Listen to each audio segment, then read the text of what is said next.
Hello, Michelle. We got you Alright, on. you got me. We're just about ready to call the meeting to order, so hang in there. Sounds good.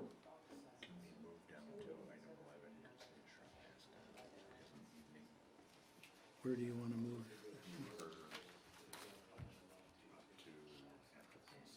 Okay, okay.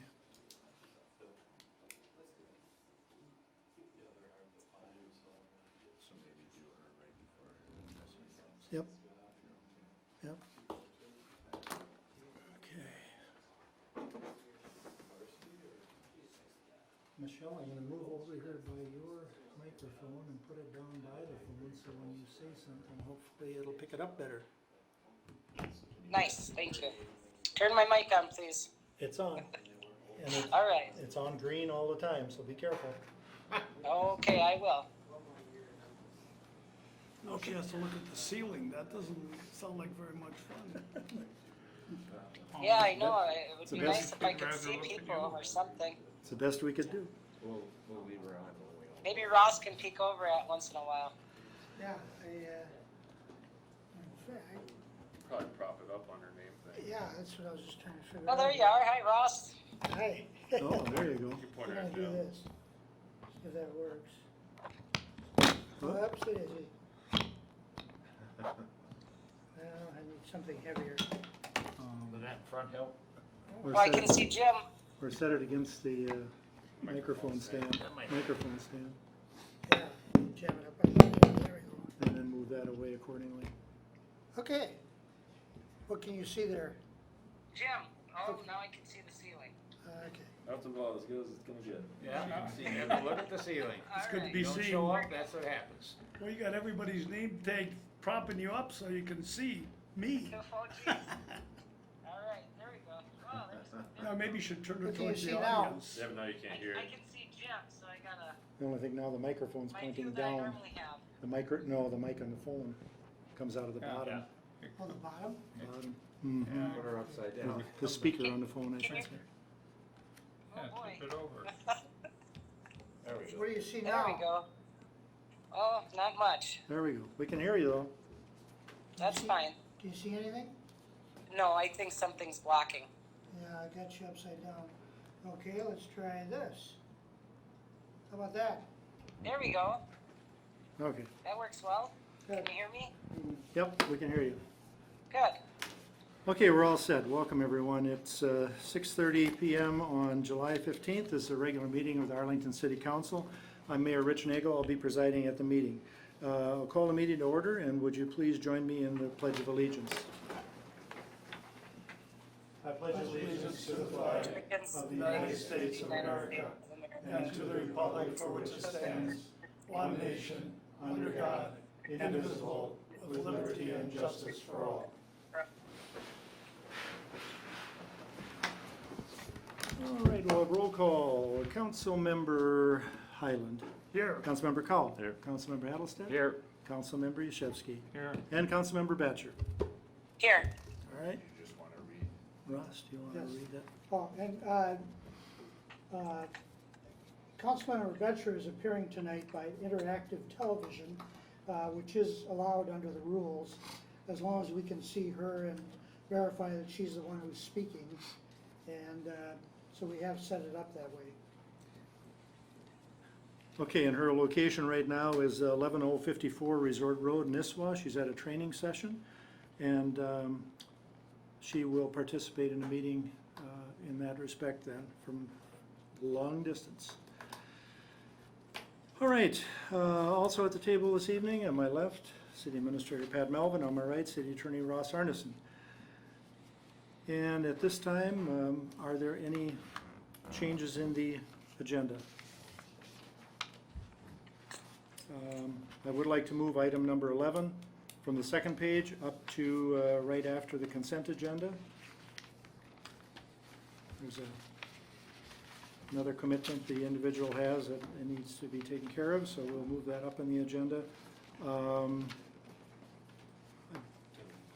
Yeah, delete item A under addressing the council. I think there is some individual or individuals that wish to address the council this evening, but it is not Kim Body at this time. That will be scheduled for a later date.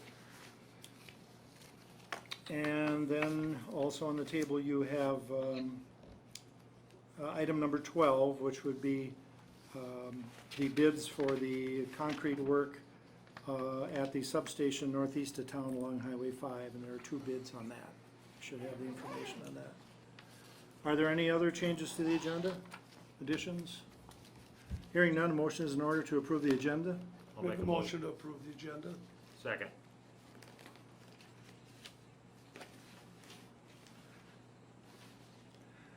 Motion by Councilmember Highland, second by Councilmember Hattlestead to approve the agenda as presented with the changes noted. All in favor say aye. Aye. Opposed, Aye. no. Motion carried. The consent agenda. This evening, the consent agenda consists of the following items. Item A, approval of the July 1st council meeting minutes. Item B, approval of the bills. And item C, approval of fireworks possession and display on August 2nd at Sibley County Fairgrounds. Is there a motion to approve the consent I'll make a agenda? motion to approve the consent agenda. Second. Motion by Councilmember Cowell, second by Councilmember Yashewski to approve the consent agenda as read. All in favor say aye. Aye. Opposed, Aye. no. Motion carried. All right, again, we moved to item number 11, up from page 2 to page 1, and that is Ms. Leah Schrupp would like us to consider a sack and whack waiver for her purchase of a lot in High Island Circle. Would you want to come forward, please, to the microphone?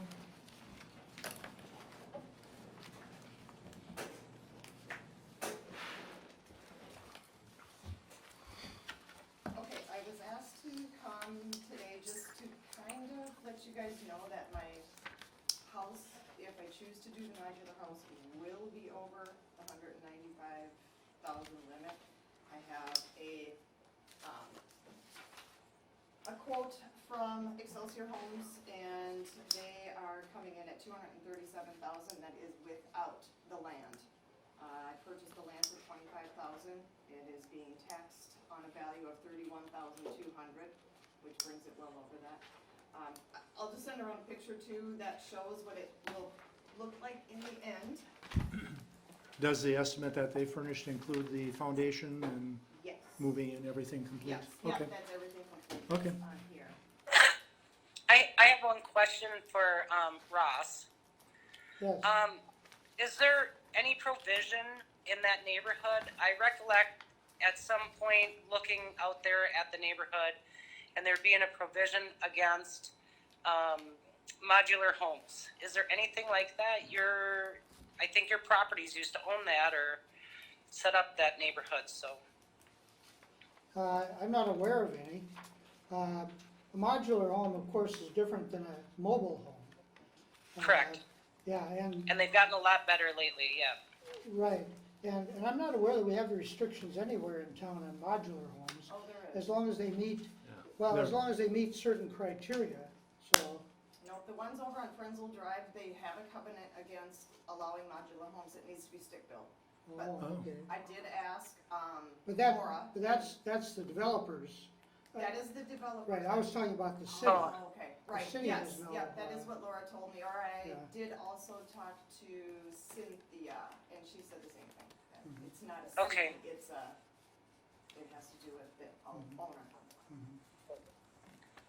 I just wanted to clarify, because I thought there was something, and I just wanted to make clear, and so that I knew for sure. Nice looking home, very nice looking. I guess this weekend, getting this bid, it was, way over than I thought modular homes would be. So, I am right now even getting a bid to have a stick-built house. Okay. This just seems ridiculous to me.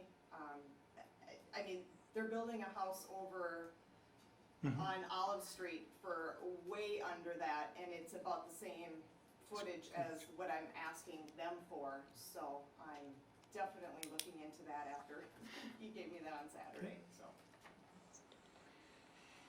Question I would have is, there was 3 of those waivers granted per year. How are we setting on that part of it?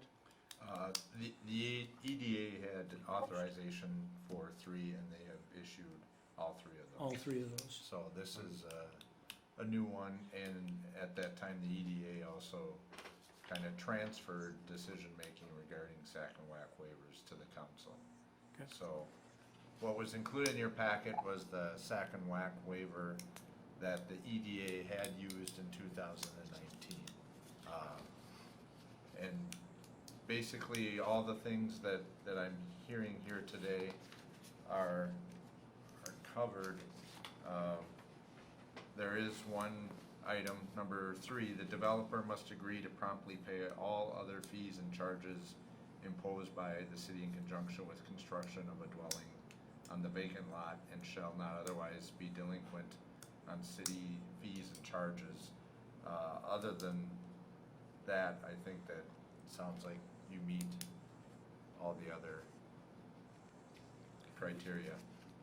Pat, I'm sorry, did you say that, like, I know 2 of the sewer and water were already used. Now, did you say there's there's one left, or there's No, more? 3 have all been All used. 3 of them have been used, They have. that the EDA was authorized to issue.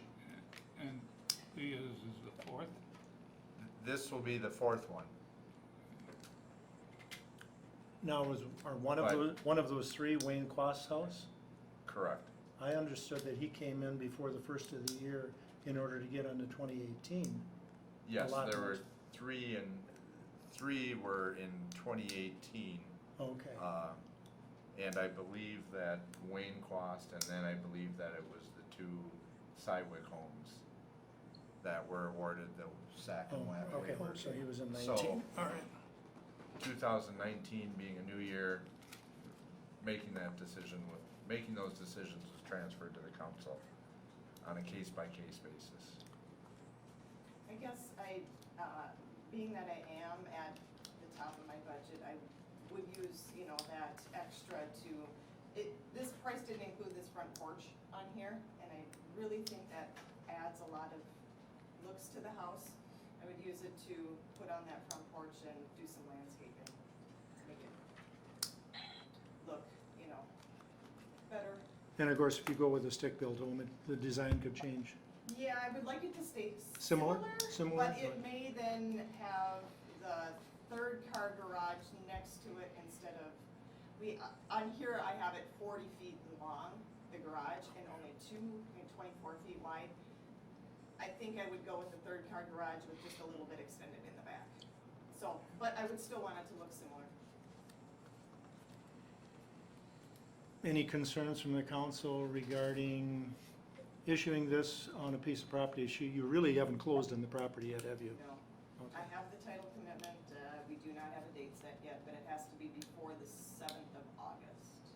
Okay. And you would be building this home this year. Yes.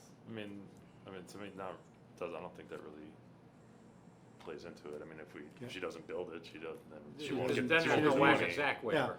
Right, I It would mean, just be available for someone else then, or She whatever. just gets to know this before she spends her money.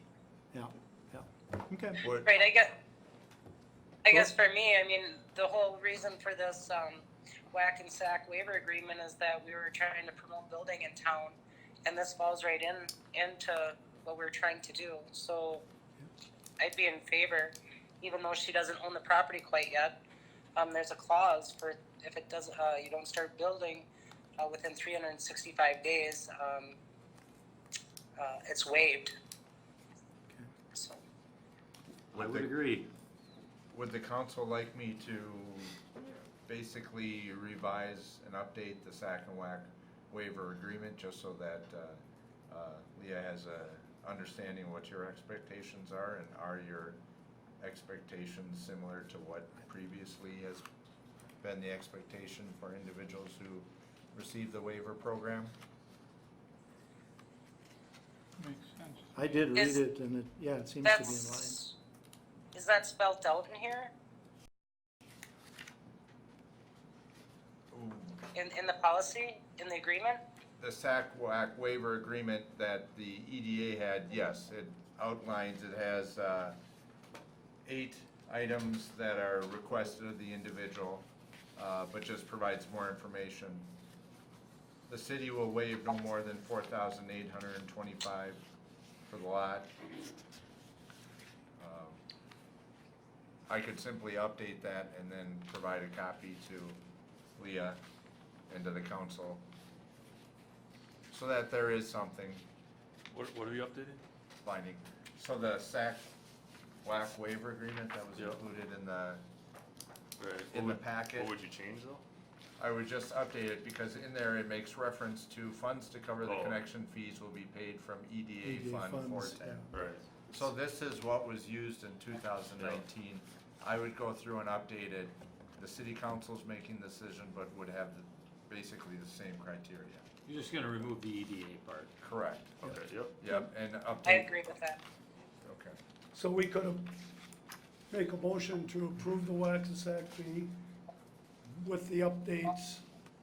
Yep. And do we put a time limit as to,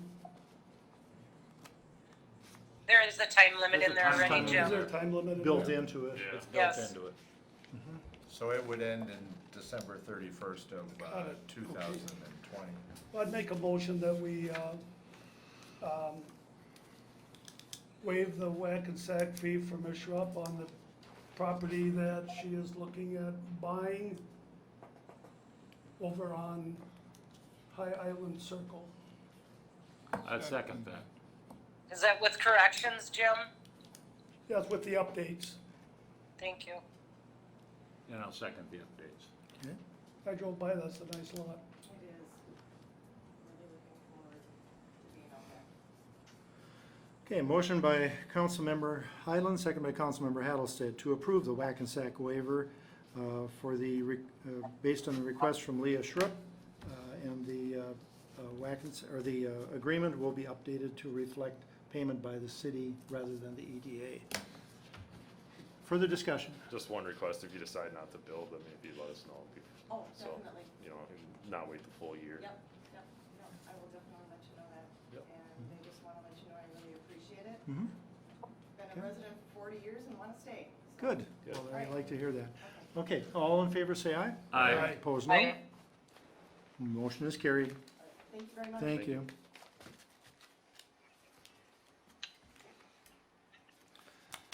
All right, move back to page 1 of the agenda. At this time, is there anyone wishes to address the council? Mr. Sharping. Mike, just for the record, you want to state your name and address, place of business? Sharping, Arlington, Napa, 402 Fifth Avenue Northwest. Okay, So since you guys redid the street, I've had raw sewage in my basement the third time in a row. Paid all those assessments, and what is the benefit to me? Mike, could you pull the microphone a little closer, please? At the store or At here? the store. At the store. Yep. So I've paid all these assessments, and it's gotten worse. I've had raw sewage coming straight out of the toilet. My basement does not leak. It's not because of the pond and back or anything. It's the sewage coming straight up out of the toilet. And it's costing me money every time. I think that we thought we had that corrected when that street was dug up. Well, you remember when it was dug up last summer? Mm-hmm. The assumption was they found the issue and we thought that was corrected. Mm-hmm. So now I guess we have to look a little further. Yeah. Yeah, I mean, Mike's far from the only one. I mean, Right. It was my house too. I'm and- shocked. Yeah. And Callahan's. Yeah, and it could be some from people, but there's some pump water dumping it into the, or the Unfortunately, sanitary Tom, sewer. I don't believe so, because a sump pump takes so long after rain to start kicking in. Yep. This was flooding as it was raining. As it was raining, it was Yep. flooding. So it's definitely not a sump pump issue at all. Do you know Mike, I what's- think the last time it flooded, you mentioned you were gonna put the flapper valve, shut-off valve in the main sewer line. I thought Yep. you had it all lined up. I did, but I need $6,000. That's why I'm here. I'd like the city to put it in for me. I've been flooded 3 times. $6,000? Yeah. Okay, well, And I mean, I guess I've been twice. When was the third one? Was that before the street project, or was that? No, they've all been since the street project.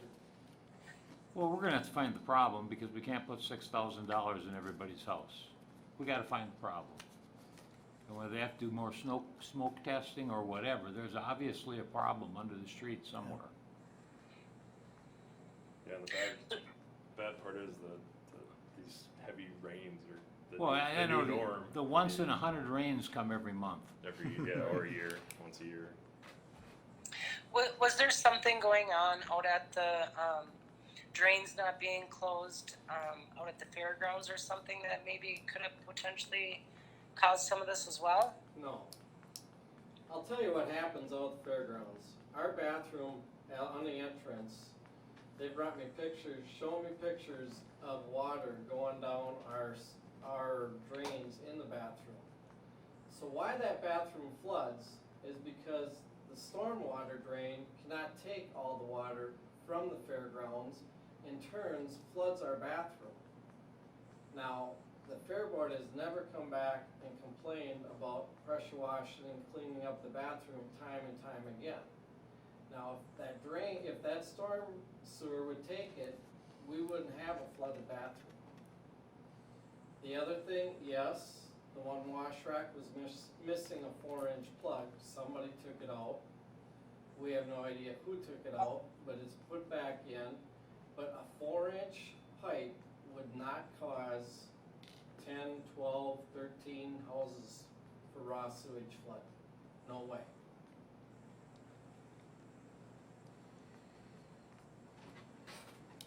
And that's how many have flooded this last time now? I don't know. I'm assuming. I mean, you look around. I mean, Well, I don't know about my neighbor on the one side, but it was us and Callahan's and I think Kubi, if you get down a little farther, I think Yeah. Kubi's, and between that, I don't Shorty know. Brow and all those back there. Yep. So- Seedy. That's just Bob? one section. Yeah. Then you go down to Bob's place. Yeah, was Tim, I know he was affected last time. Yeah, I never really. Very little. Tim I was talked to not, his yeah, dad. he said- Tim had very little water seepage, according to Ray. So maybe we fix that part, Yeah, I think that part got fixed, but the rest of it, but not all of it got fixed. right.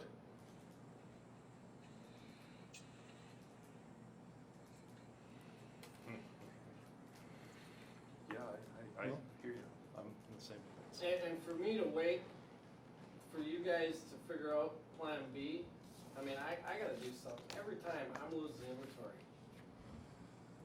I've lost 20,000 one time, I turned it into my insurance. Then I've lost a $4,000 bill, I believe, Jim, I brought it to the council and nothing was done. This time it was another couple thousand. I mean, I just keep losing and losing and losing inventory, and I need my basement because I don't have room upstairs for all my product. If I didn't need my basement, I wouldn't care about it. I'd fill it full, close it, but I need it for storage. But, yeah, I think it's definitely an issue, and I sympathize with you, I honestly do. I mean, I would hate for that to happen to you or anybody else. But there's gotta be something that's not quite right. And I feel like we need to look into it and see what it is. The other And thing fix it the I right find way. funny is that day Lee was with you, Pat. There was no mention of that 6-foot manhole cover moved down by our meadow with all that water coming in. I question people's services ability to manage this. We didn't know about it at that time. That was on Tuesday. It was same on thing. Tuesday when we diagnosed that. Yeah. So, and we are moving ahead once that area dries up to put in an extension to raise that up higher. So, Yeah, but that wasn't known when we came and met with you on.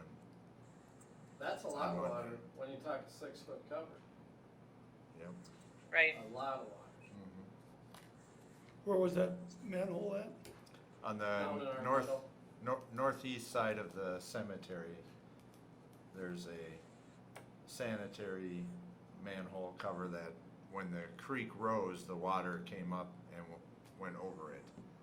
And so basically the creek was draining. Creek was draining into the sanitary sewer. Yep, so we called out the fire department, they sandbagged, and we did everything we could to reduce that. And we will be adjusting. Can I speak to this as well, please? Are you, Sure. Mike, are you done? Yeah, We give 5 minutes usually. to- okay. So, So Bob, I- why don't you you? know, I don't I know figure it's the same. what you guys wanna do, but, I can get a bid again, but I gotta do something, and man, I'd appreciate some help.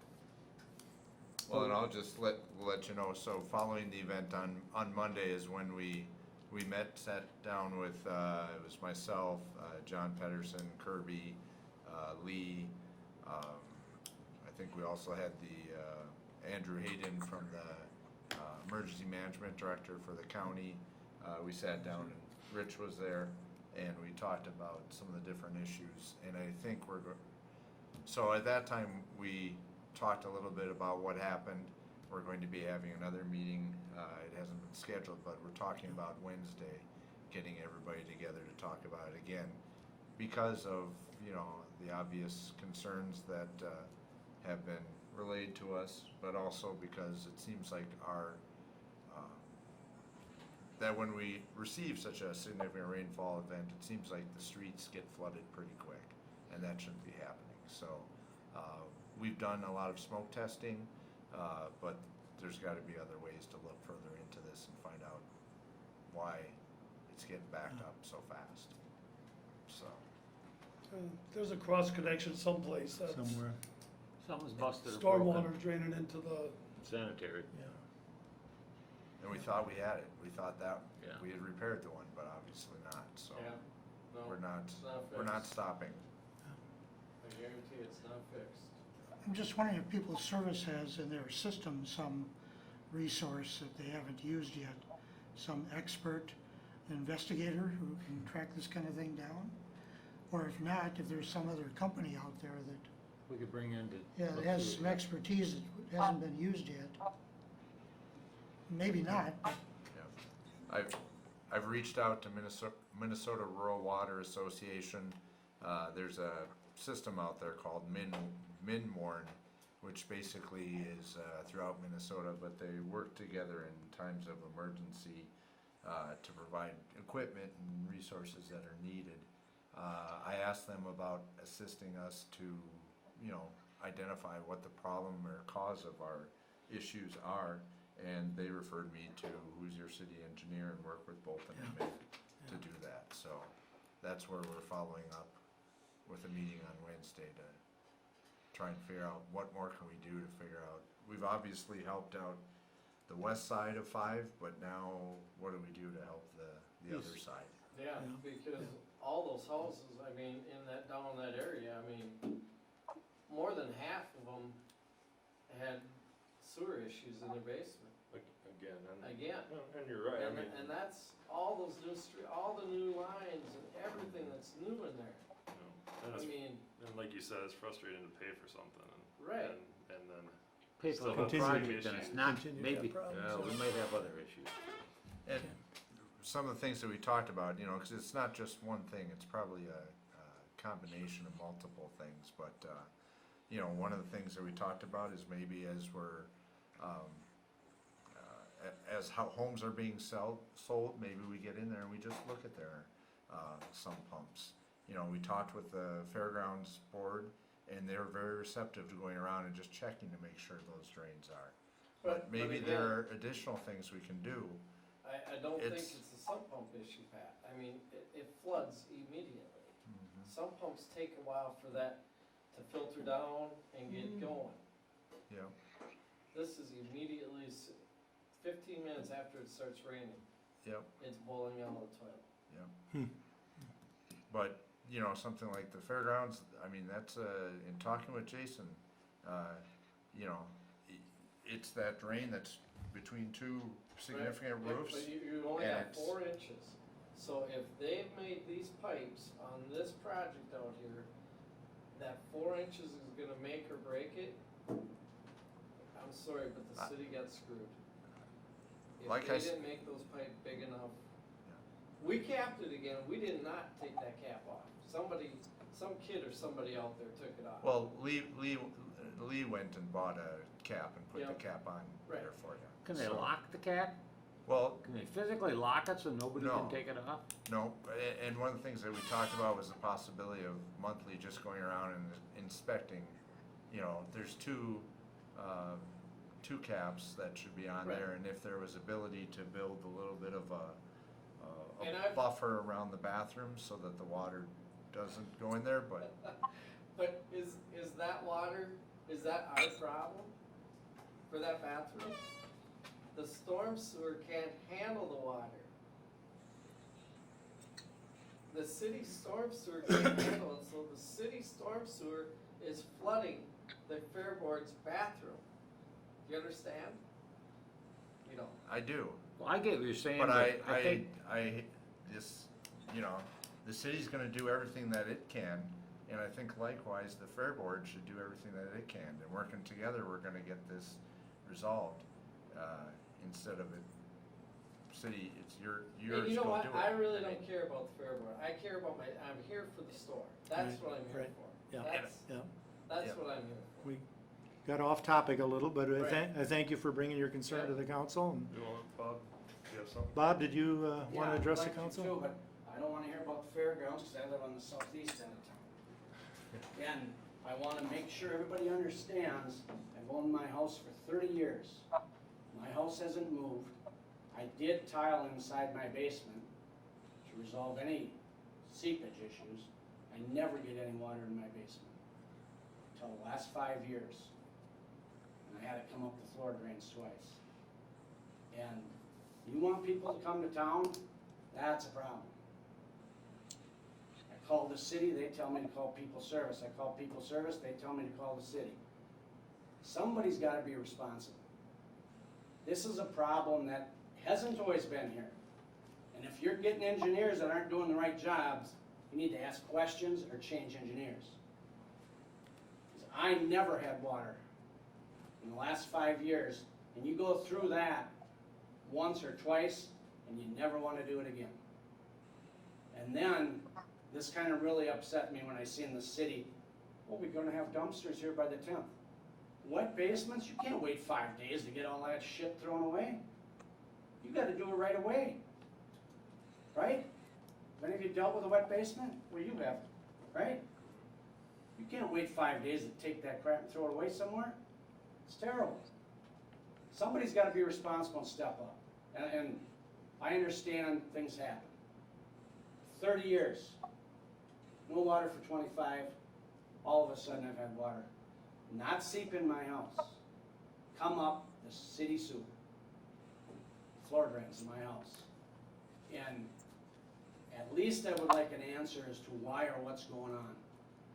And we pay these engineers big money. Somebody should be able to fix this problem.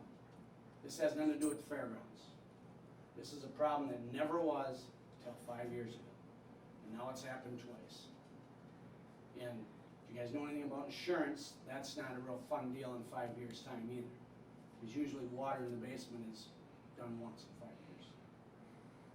So, and I know you've had water as well, and it's not a fun deal. And I'm not blaming anybody in here, but I'm upset about it, and it really bothers me. And I'm building a new addition on my home, and I'm so happy about it, because I love this city. But when I get my addition halfway done and I got water in my basement, I'm thinking to myself, but, so it's gotta be resolved, and I know you talked about talking in meetings, that's gotta be done, we gotta do something. Gotta get things fixed. So, that's my word to the council, and I know it's none of your fault, and don't take this personally, but I just think we have to get something fixed. Talking and I mean, now you know, your road's ripped up now, is that gonna affect me? That's the next thing I'm worried about. It You're should, getting new stuff there, is that gonna help me, or is that gonna make me worse? it should take some of the load off of Baker Street. Yeah, I mean, our whole side behind you. It'll take most of the load off of Baker. that should lighten you up, I would, Yeah. or so the engineers tell us. well, Yeah. ask Okay. that question, because I don't know if all the engineers can always spell engineers, so questions need to be asked. Okay. You know, they give you what they think's right, but make sure we are doing our due diligence and making sure the right sizes of everything. We don't ever wanna go smaller, bigger. No, we went much, much, much bigger Good. on that pipe, That's very much important. bigger. Don't ever go smaller. No, we went a lot bigger. Yep, okay. Thanks, Bob. Thank you guys for your time. I Thank appreciate you. it. Thanks, Bob. Thanks, Bob. Yep. You know, I just wanna add one thing to this wet basement thing. I lived in Laconia, Okay. and we had 10 inches of rain in October in one day, or less than a day. And the lift station that was a couple houses down from me went down. And I had water coming out of my toilet like a gusher. And several inches of water in the basement, sewer water. And I went to the hardware store and I bought my wife a new vacuum, a new mop, and a new bucket. And she still wasn't happy that I gave her all that stuff. But it was within a few months or less, I had a flapper valve installed in the main sewer line. Stopped it. So the water could go out, but if something came back in, it stopped it. And if it didn't stop it, there was a knife valve that shut the sewer line off manually. And I know it didn't cost me over $1,000 to have that done. Who did it for you? But I wasn't gonna take a second chance on it. Who- Only who get did one it for you? chance. Pardon? Maybe that's something the city needs to look into to get a deal for everybody in town if you're not gonna fix the sewer system, that we can at least protect our homes. Get a deal for us. I Well, I think the took the plan is if responsibility the to do it problem is myself found, the to sewer protect will my be house. repaired. No, Well, I Okay. think he's asking who the business is Right. that you I'm contacted. just saying. I didn't hear you then. He wants to know who did it for Who you. did the work Who for did the you? work for I don't you? remember. And Uh, how long ago has that been? probably 10, 12 years So you ago. have to factor that in too a little bit, but, But I mean, you know, that's something maybe you guys need to look into. okay. You know, everyone's having these issues, I mean, it's a problem, and I agree. And I don't mind paying something either, but I wanna know it's gonna get fixed. Believe we have someone else that wants to speak to the council? Mr. Peterson. Name and address, please. Jim Peterson, 507 First Avenue North. I got sewer in my basement, thick sewer, it wasn't fun. But I hear rumors, whether they're true or not, I'd just like you guys to investigate. Are they doing maintenance on those sewer pump like in the school? You mean at the corner of the parking lot? Is there maintenance being done and those generators are ran often? But you hear rumors that they're not, and you hear rumors that it ran out of gas, whether it's true or not, I don't know. I questioned that, the meeting we had right after this last rain, I said, were those lift stations working? And he said they were working, so. All right, if you guys Unless can he's check into lying. that, and check in, you know, Yeah. check and make sure those things are running where they're supposed to be. That was it. Okay, Thank you. You know, the reports we get from People Services, they report that they exercise or check the Yep. generators and the radios and communications and all that, so hopefully they're working. Better be. okay, anyone else wish to speak to the council? Seeing none, we'll move on to announcements.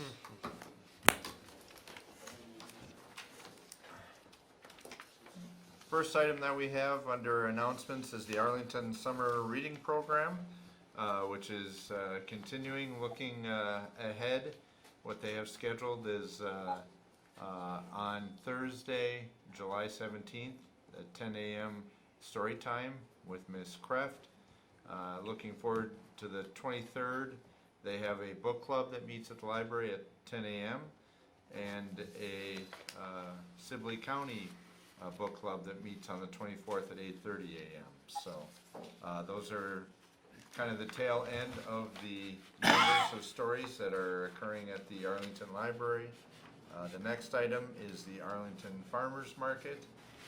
They have scheduled for July 22nd a splash pad by the Arlington Fire Department, taste buds, and then they have a program called Hands-on Produce. So again, the farmers market is on Monday evenings from 4 o'clock to 6:30 here at the community center parking lot. Next item is a reminder to council members that on Tuesday, July 23rd, we have the annual meeting and dinner for the Minnesota Municipal Power Agency. That will be held at 5:30 at the Chaska Event Center. So those of you who are attending hopefully have already RSVP'd for the event. Next is Minnesota Municipal Utilities Association, the 88th Annual Summer Conference, which is August 19th through the 21st at Breezy Point Resort. Anybody who is interested should contact administration. We'd be happy to get you set up. The early bird registration is due by July 26th. So if you're considering that, please sign up in advance. Arlington Night Out is scheduled for our August 6th. It's being hosted by the Arlington Police Department. It'll be from 5 to 7:30 at the Four Seasons Park. It's a free meal, music, root beer floats, Dunkin' officer, a splash pad, prizes, and local scam and fraud education materials. On Wednesday, August 7th, will be the Moving In, Moving Out, and Moving Over, which is a presentation by Benjamin Winchester from the University of Minnesota Extension. He will be giving a exciting presentation talking about the transition that different age groups are going through, and we'll tell a little bit more about the rural story. Again, that'll be 5:30 here at the Arlington Community Center. All individuals are invited to attend. This came about as a result of 2 council members who went to such a seminar and found it very informative and educational. Be there or be square. What? I didn't say a word. I just smiled and agreed with you, Jim.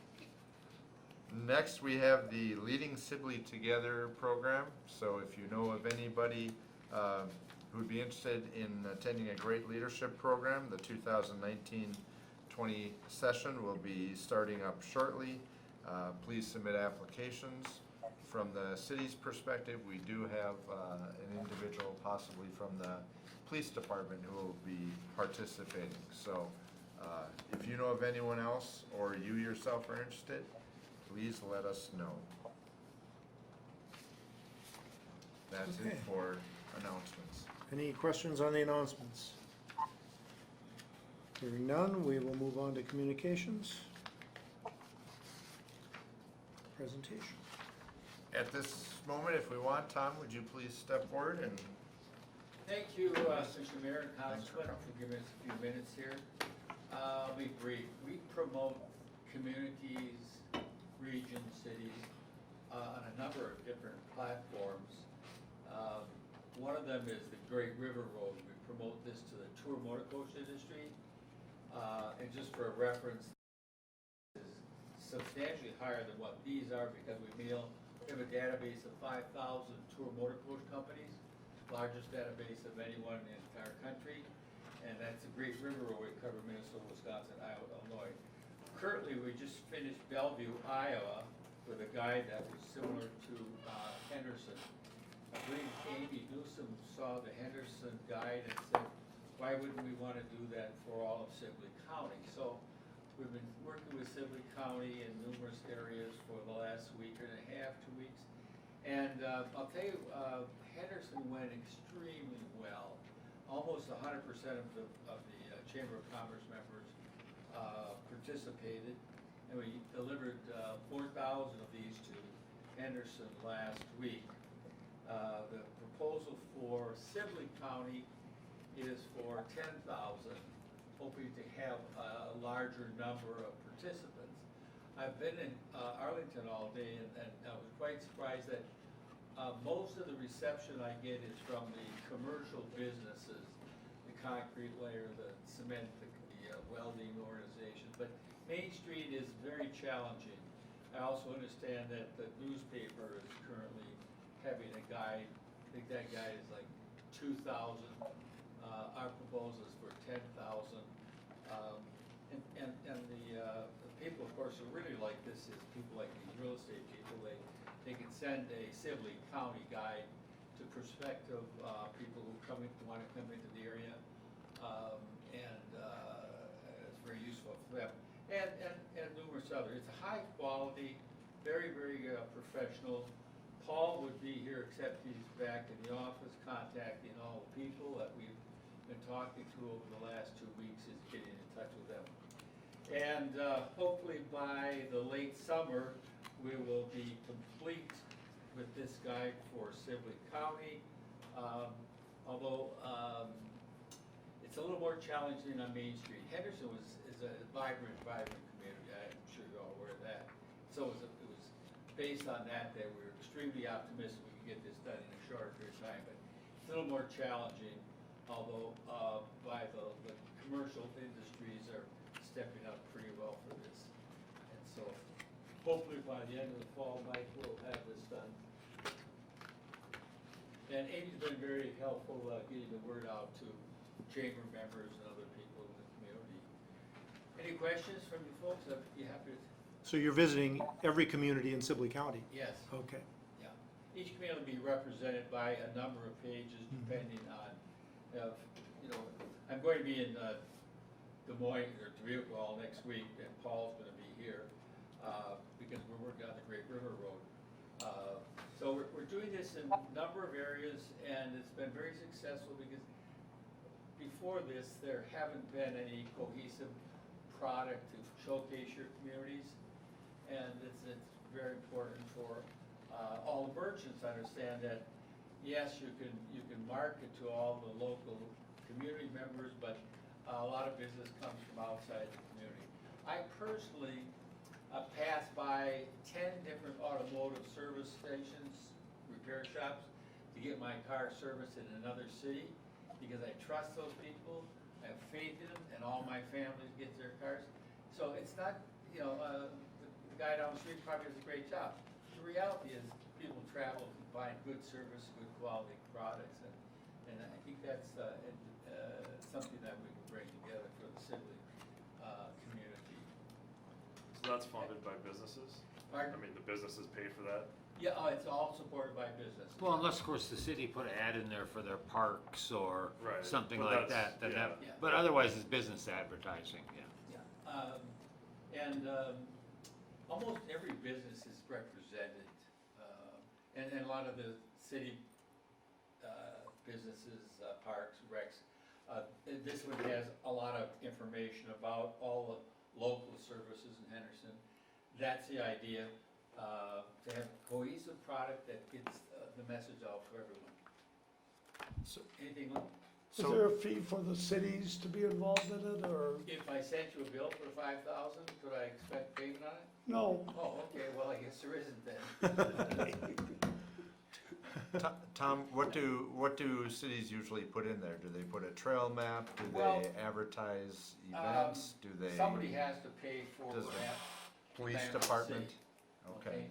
And if your city has, like Henderson here, they had this, I think that belongs to the Historical Society, or this. I think they had a maybe map of Michael Main knows Street. more.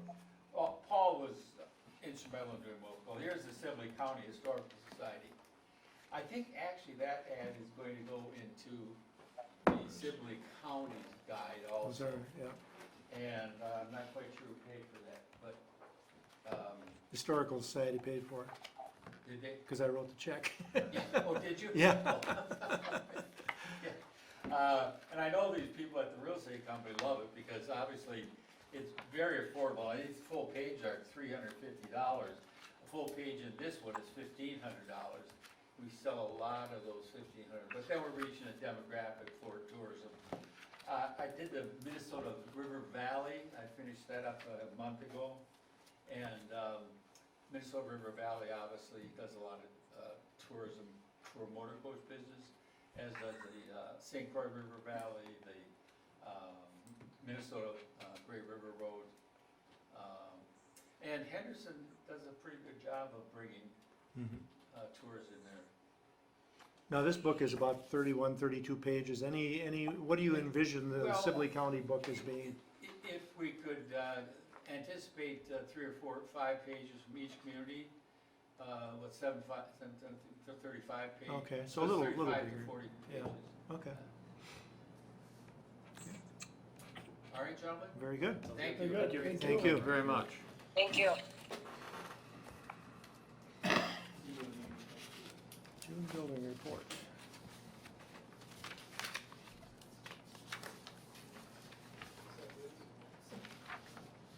Council members, included in your packet next is the June building report from Darren Haslip. As you can see, we had a decent month of building permits with a total of $212,430 in valuation increases. From that, we made a total in permit fees of $4,470 dollars and some cents. Just looking at the list, the top 3 were for additions, $80,000 addition, a second $40,000 addition, and then there was a third remodel addition for $25,000. We had 1 commercial, 17 residential permits, and 1 land use permit, ranging from a variety of different things, including re-roofing, plumbing, mechanical, etc. So, are there any questions about the June building report? Pat, I did not get the June building report in my packet. I have financial statements underneath the June building report, so if I could get Okay. that emailed out to Yeah, me, mine that'd be did great. too.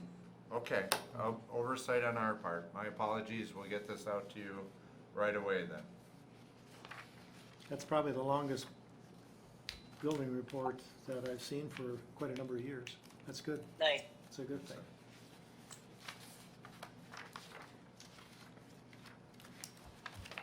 Okay, then moving on to the next item, which is the May financial report.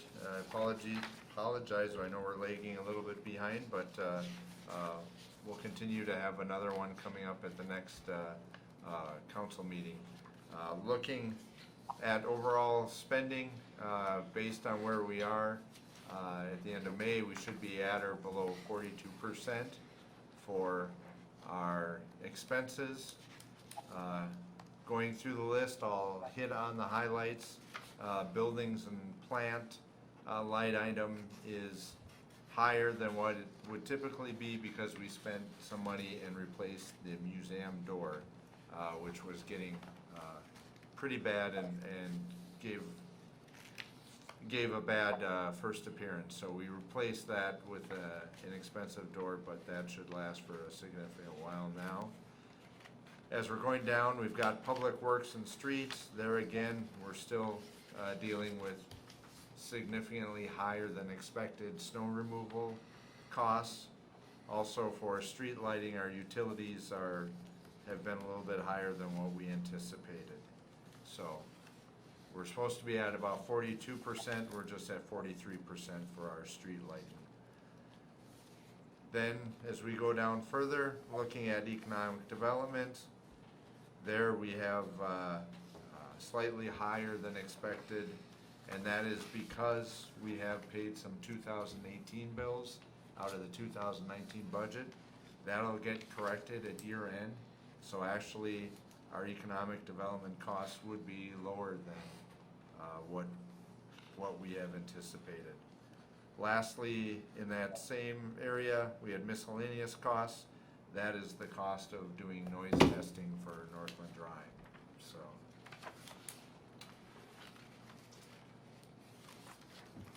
Moving down into the special funds, looking at the EDA loan program funds. We had a payment there of $6,821, which is a few percentage points over 42%. That's because of payment of the first half taxes on EDA owned property. Then looking at enterprise funds at towards the bottom of page 2, we have the sewer This was a significant amount of money that was spent to repair the sewer. There was a blockage that occurred that we detected earlier. We were able to call out some repair guys to go ahead and go into the sewer line, and it was a pretty significantly sized rock that somehow had managed to get itself embedded in the sewer line. So fortunately, we were able to get that out of there and get that repaired. The next item is the stormwater. There again, we are looking to be higher than usual because of simply one-time payments. So that will catch up over time.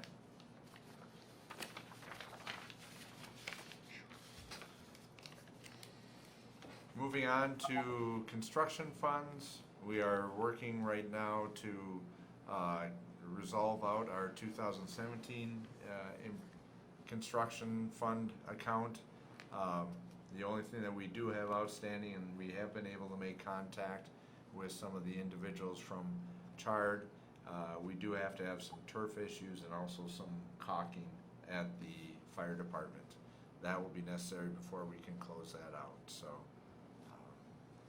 And then if you look at the geo improvement payments under the debt service funds, you can see that those numbers vary, but in most cases we have made payments on that, and those are made basically at one time. We've got a couple there, the hospital bond and the community center bond, which are payments that are made towards the end of the year. So those will be incurred later this year. Are there any questions about the expenses? Then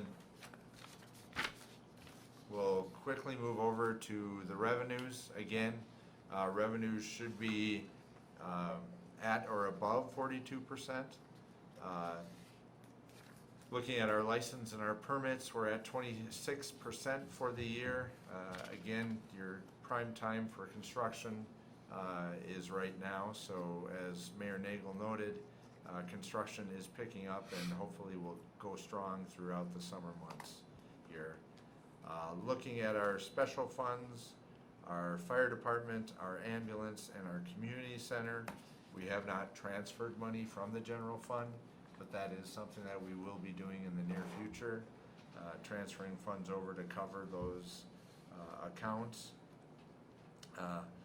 Moving down to enterprise funds, we are looking at water, sewer, Arlington Green Isle Sewer Fund, the electric fund, and the stormwater fund, and those are all just slightly under 42%.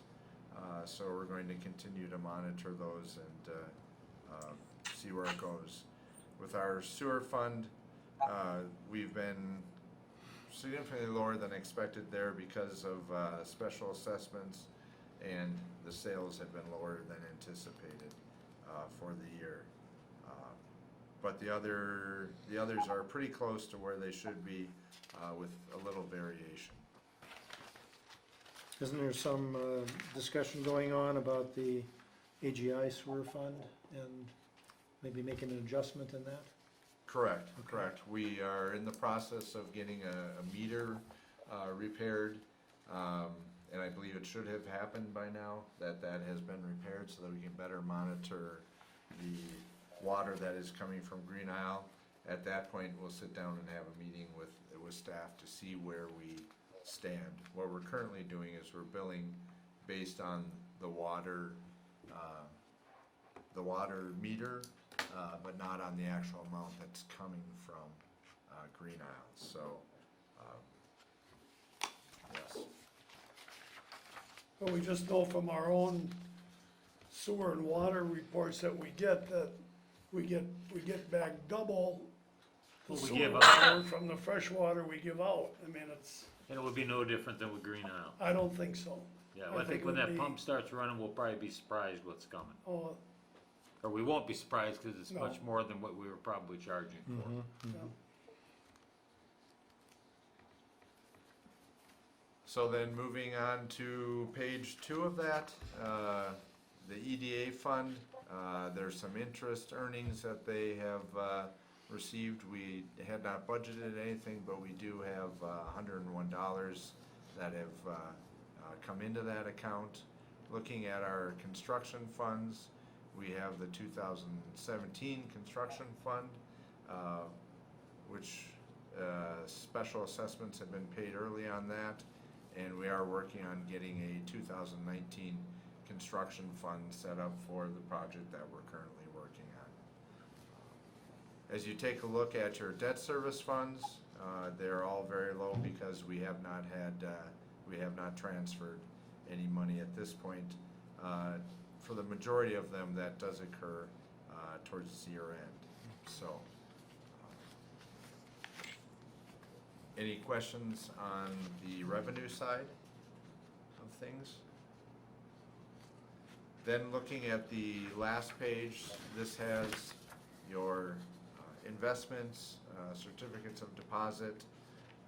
As you can tell, we are looking for 2019 at having several CDs mature, one in July, one in August, and one in December. I can tell you that we are currently looking at rates of about, what I saw recently was rates of about 2.3% for a five-year CD. So as you look, you can see we're up to 3% on issuance that occurred on May 10th of 19. So unfortunately, the numbers are going bad for our investments, but it's working out well for our construction projects because we're able to borrow at a lower interest rate. So there you can see some of our 4M fund. The amount of money that we have in there is on the last page at the very end. Are there any questions from anybody on that? What is a 4M? Is that? It's through the League Through of the league? Minnesota Cities, Okay. an investment opportunity Okay. that they have provided us with. So we try and spread it out a little bit to get a better return. Okay. This, the project is going to probably come in less because of the lowering of prices. The price, the cost of materials and whatnot has been going down. So we should be able to stay within the budget. You're talking about the current street project? For the Yeah. 2019? Well, yeah, we made the reductions when we took the sidewalk and changed some piping from concrete to Poly. What was the total amount of the reduction? Was it 120-some thousand? Yes, yep. Yep, that was subtracted out of the budget already, Ben. So, yep, our first change order was a minus over 100,000, so that was a good move. Good start to the project. Okay, any other comments, questions? Hearing none, we'll go on to item 8, Police Department update.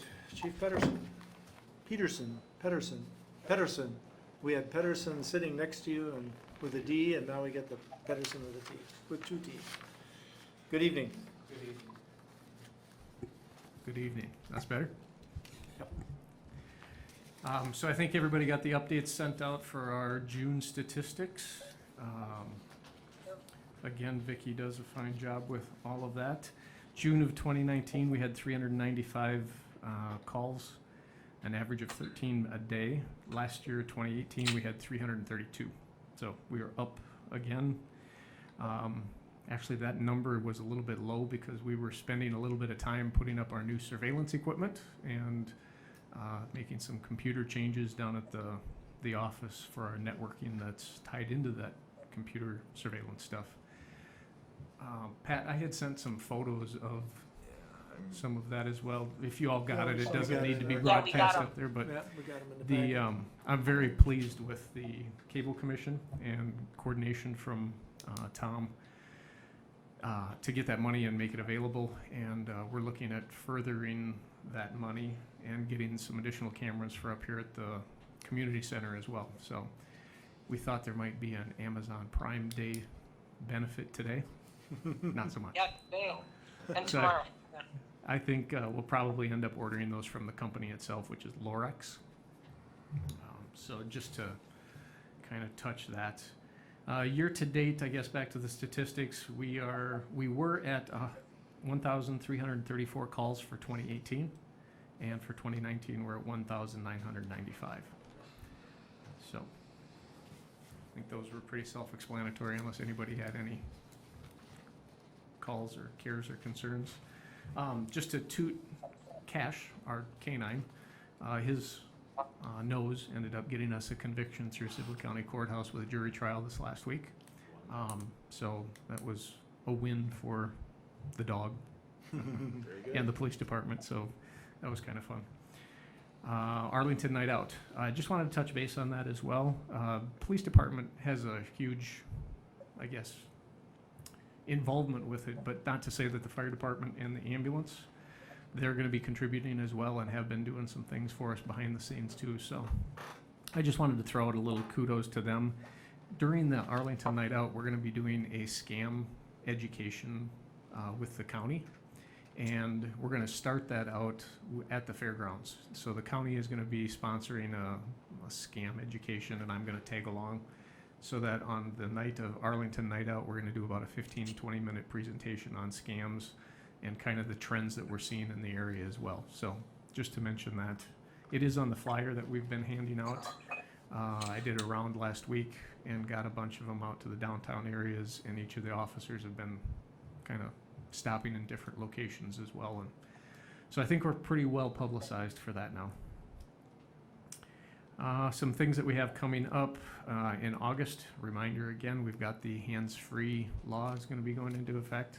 Don't be touching our phones while we're driving. I'd like to make a move towards purchasing some Bluetooth earpieces for the officers so that we are as well in compliance. We do have to talk on the phone and take calls quite often, and I don't want them, setting a poor example as much as that has to go. So that'd be something that I'd be looking at, either investing for each of the squad cars or each of the individual officers. I'd like to promote it even for them off duty so that they have their own device, and if they don't already, that they're setting that example on duty and off duty. Our vehicles don't have Bluetooth? The two Fords do, the Chevy does not. Okay, well, it's old. Well, that, and the other difficult part is once you sync a phone, and then to sync another phone and another phone and another phone, they seem to mess up quite often. Or you're walking up to the car and it just grabs it and you're like, hello? So if you had your own device, it might be a little bit. Do you know how much your pieces are, the Bluetooth? You can pick them up anywhere from the cheap end of 20 some bucks to 120. I guess I'd like to get something that's quality in between there.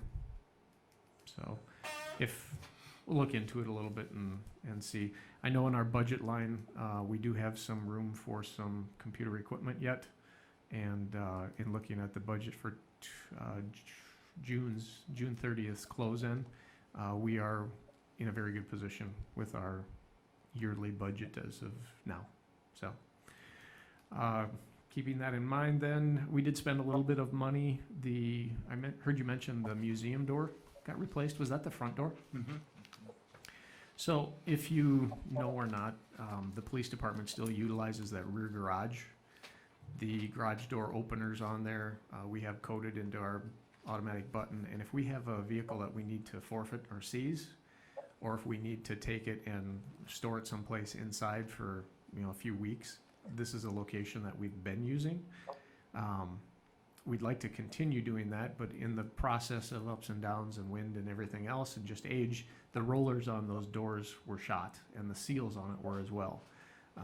So one of the last storms that we had, I needed to get in and out of there with a vehicle, and the door didn't want to go up right, and I didn't want to damage it anymore either. So I did have Mr. Lamb come and take a look at it, and I think it was a $200 fix to get both garage doors operational.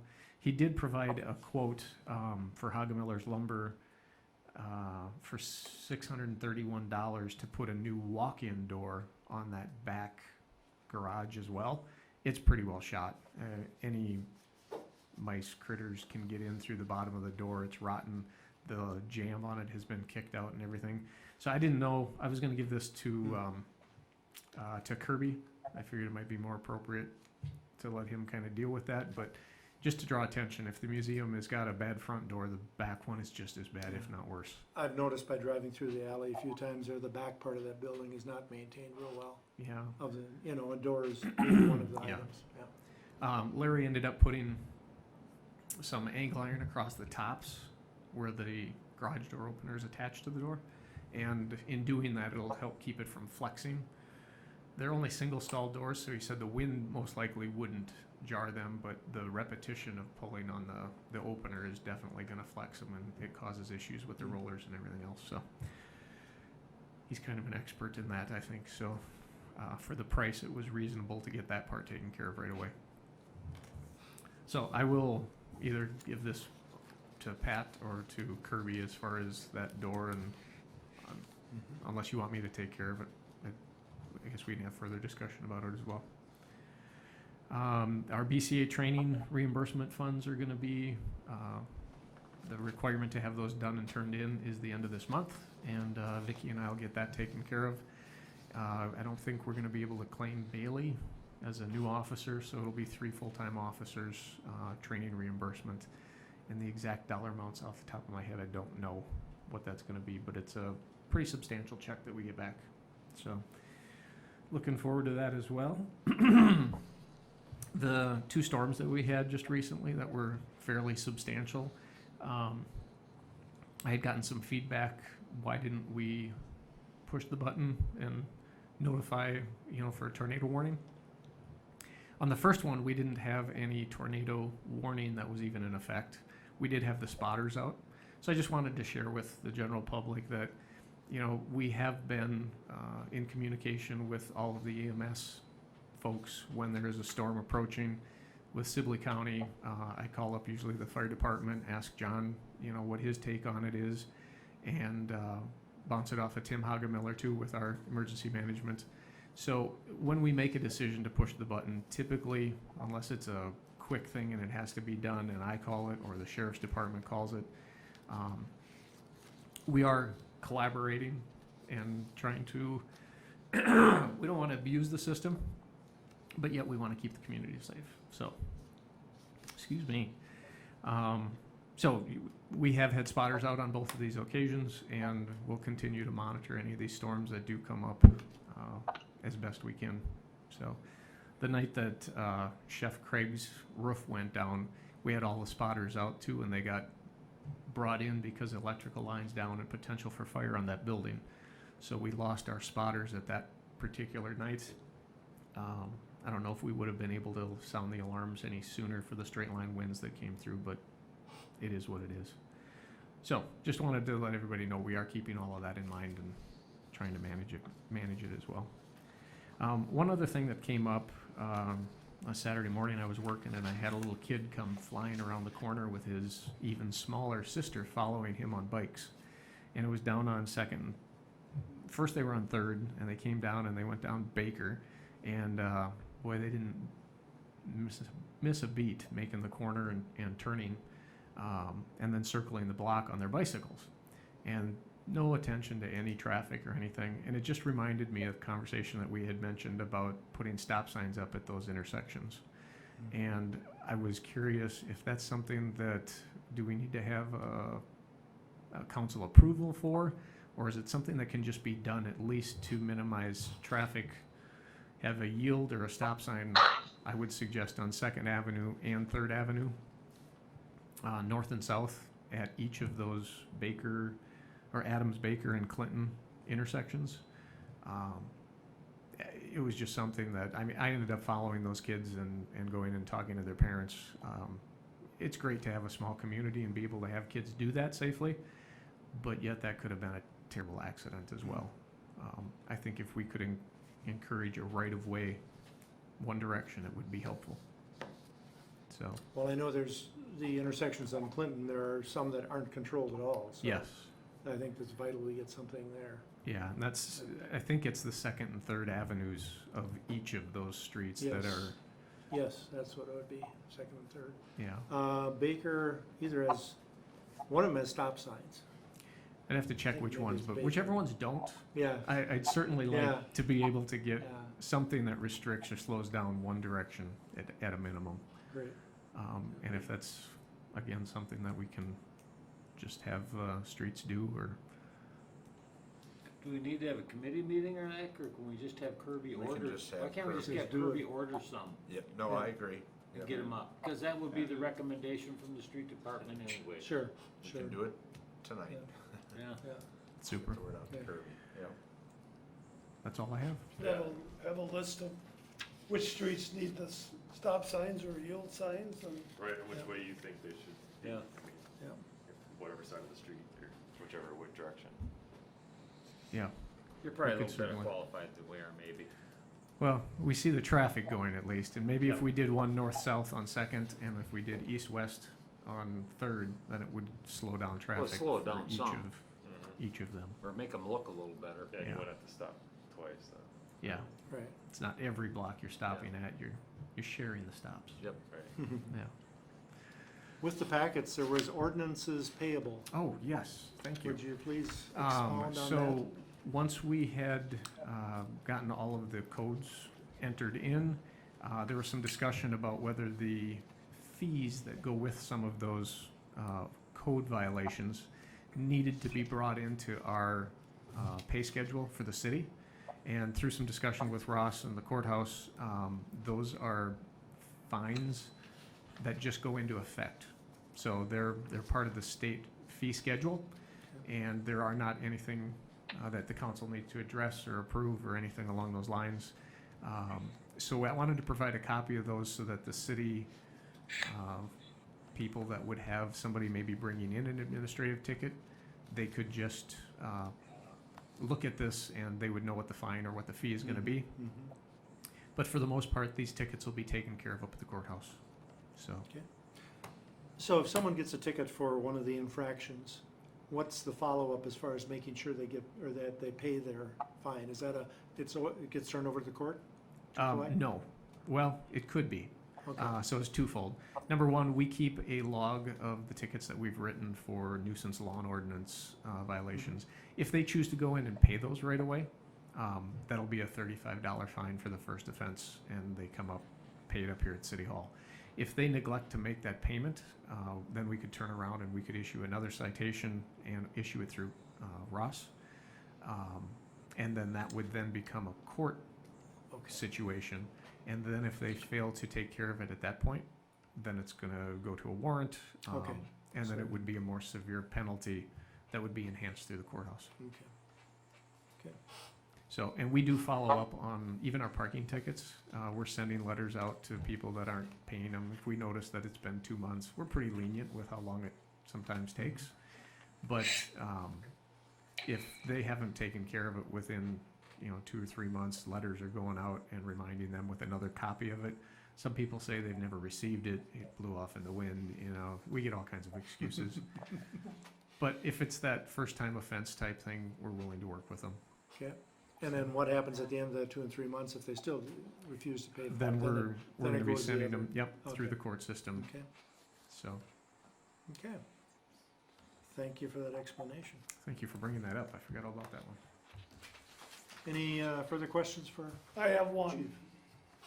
Yes, I know you find that hard to believe. One of the reports was, I lost it. It's the adult, like a welfare check.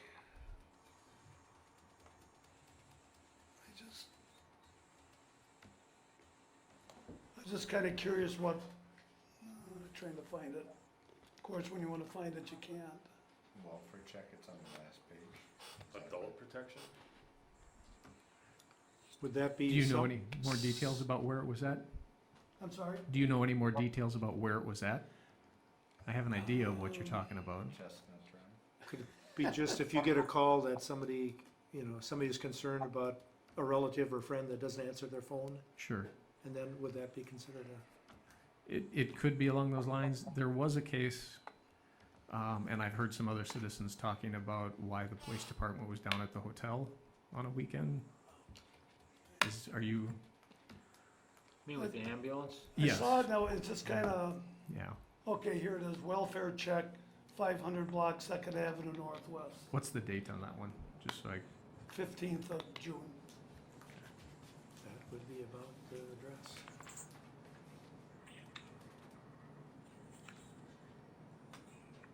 yeah. So that's the one on the 500 block of Second Avenue Northwest. That's right by the school, by the hotel. So we did receive a report from a concerned mother of a vulnerable adult.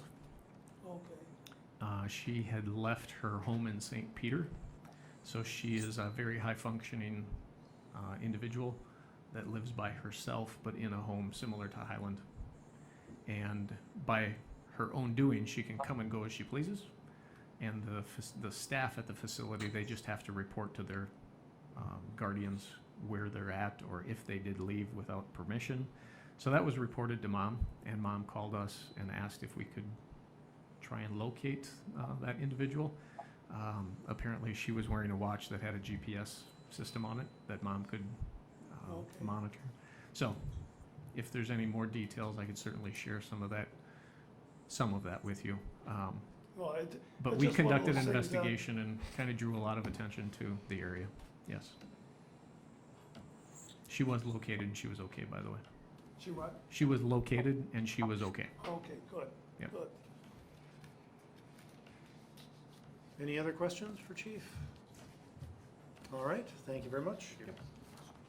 Thanks, Chief. All right, move on to item 9, resolutions. Resolution 42-2019, authorizing issuance, awarding, sale of bonds.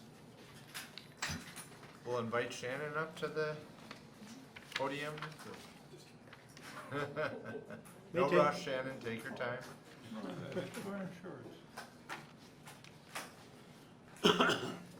Are we getting better slowly? Hopefully quickly now, but we're getting there. Good evening, Mayor, members of the council. Shannon Sweeney from David Drown Associates. I'll pass around our sales results.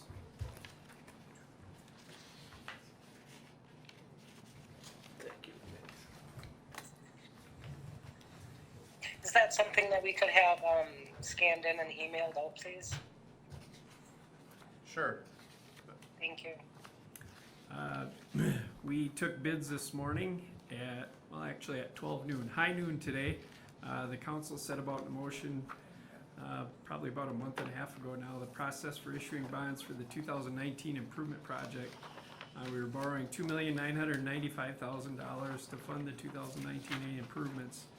As we mentioned during that process, we obtained a credit rating from Standard & Poor's. It included a management call with staff, probably about a 30-minute call where we answer a variety of questions with regard to the finances of the city, information presented to the council, questions with regard to fund balances, etc.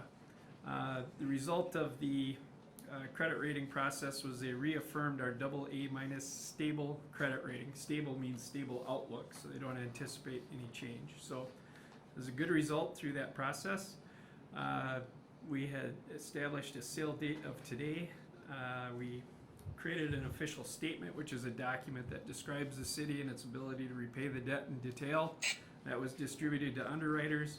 We received 4 bids, which I thought was a pretty good result. The lowest of the bids was submitted by Piper Jaffray out of the Twin Cities at 2.5931%, which is, I think our latest estimate was close to about 2.85%. When we started planning for this project, we were probably between 3.25 and 3.35. So rates have been moving in the right direction. And so it was a pretty good day to take bids with regard to the sale of bonds. And so ultimately our recommendation is to award sale to Piper Jaffray at a net interest rate of 2.5931%. Recognize this is over a 20-year term.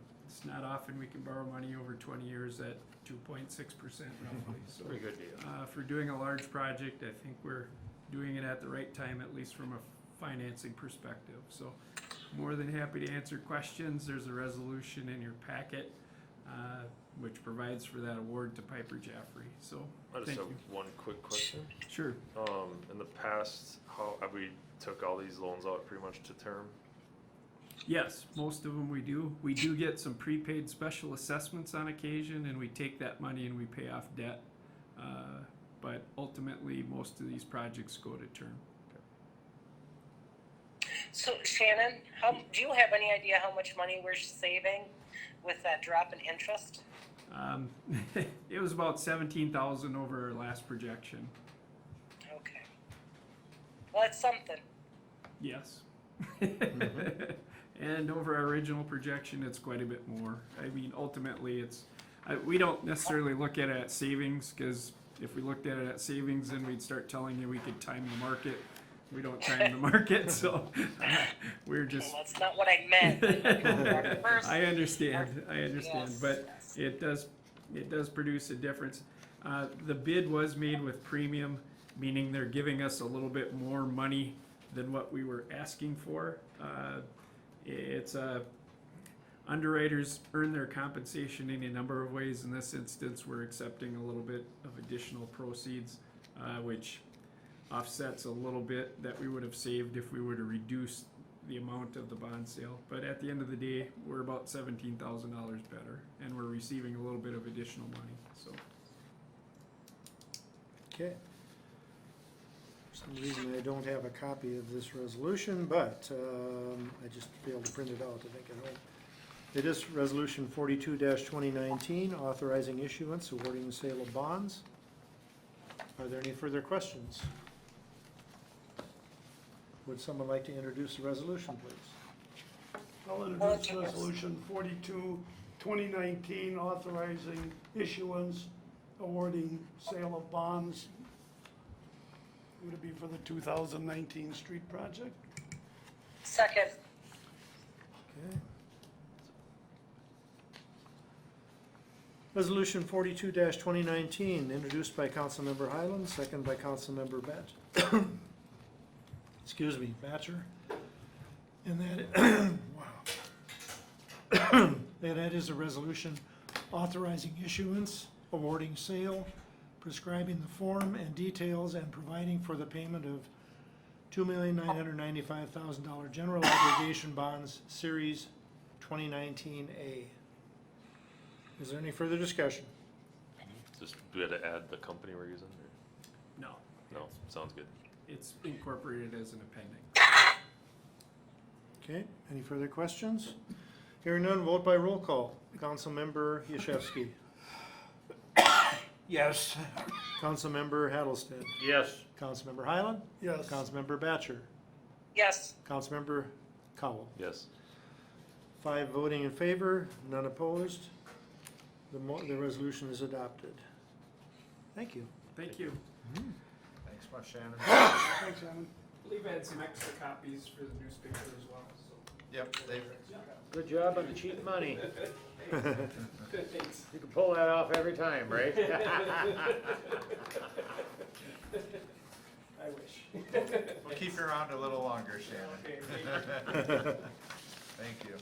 Okay, next is item, resolution 43-2019, accepting a resignation and declaring a vacancy.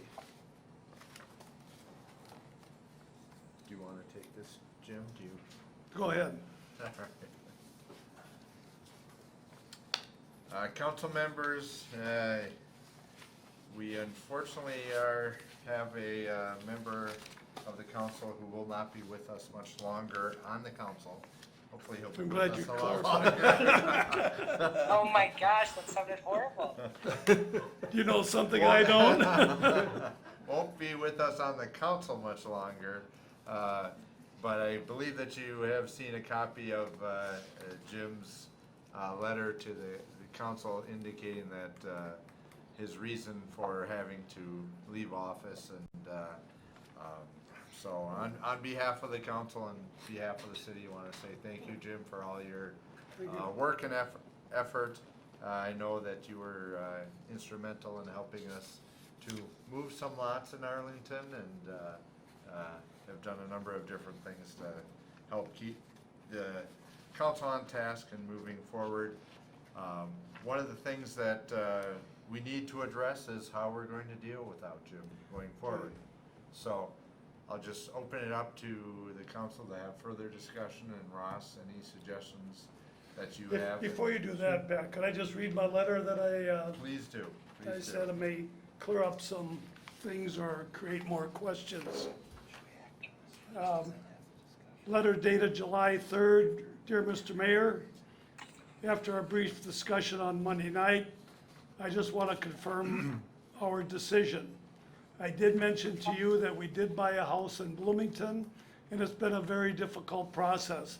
As much as I love Arlington, I find it necessary to move closer to the VA hospital in Minneapolis. We closed on June 14th, and I've been working like crazy ever since. We want to get the Bloomington house move-in ready, and then get the Arlington house ready for sale. Nothing like having a city house and a country house. All that being said, with a lot of emotion, I'm submitting my resignation from the Arlington City Council effective after the end of the August 19th, 2019 council meeting. It's been an experience of a lifetime, and I really enjoyed working with council members, city administrators, city attorney, city staff, our police chief and officers, fire chief and all the firefighters. I can't forget the EMT and the first responders.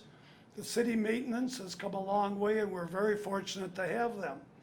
I can't forget the residents of Arlington who had the confidence to elect me to a second term. I'm not leaving forever just yet. I plan to be around for a little while. Sincerely, Jim Highland, Arlington City Council member. All right, thank you, Jim. At this time, I would call for someone to introduce Resolution 43-2019. I would like to see one change made in it, though, and that is the council declares a vacancy exists on the council effective after adjournment of the August 19th meeting. That is the last meeting you would be attending. Correct. Right. I'll introduce resolution 43-2019, accepting resignation and declaring a vacancy. Is there a second? Second.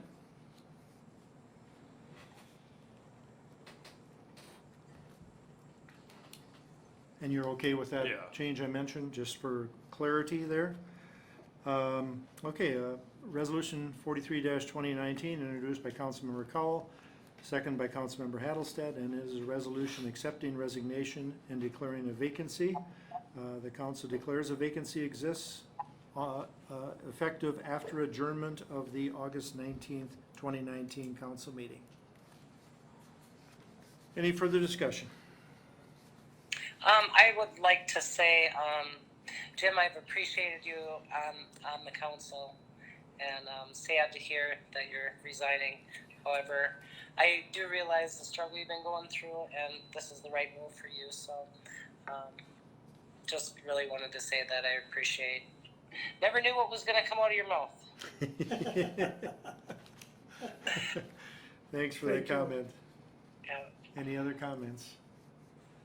We never did get to the park. We never did make it to the park. We will. We will. I'm ready tonight, it's hot enough.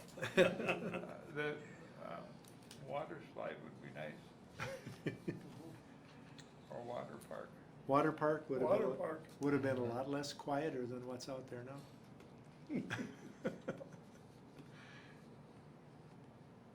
Or I should say more quiet. All right, vote by roll call. Councilmember Hattlestead? Yes. Councilmember Yashewski? Yes. Councilmember Cowell? Yes. Councilmember Batcher?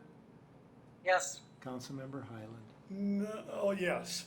All right.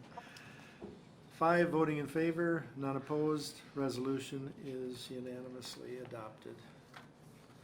At this time, I think it'd be appropriate for us to just get right into talking about filling the vacancy, different options we have. I know I'd call on Attorney Arneson to give us a little historic here as far as what has happened in the past when this has occurred.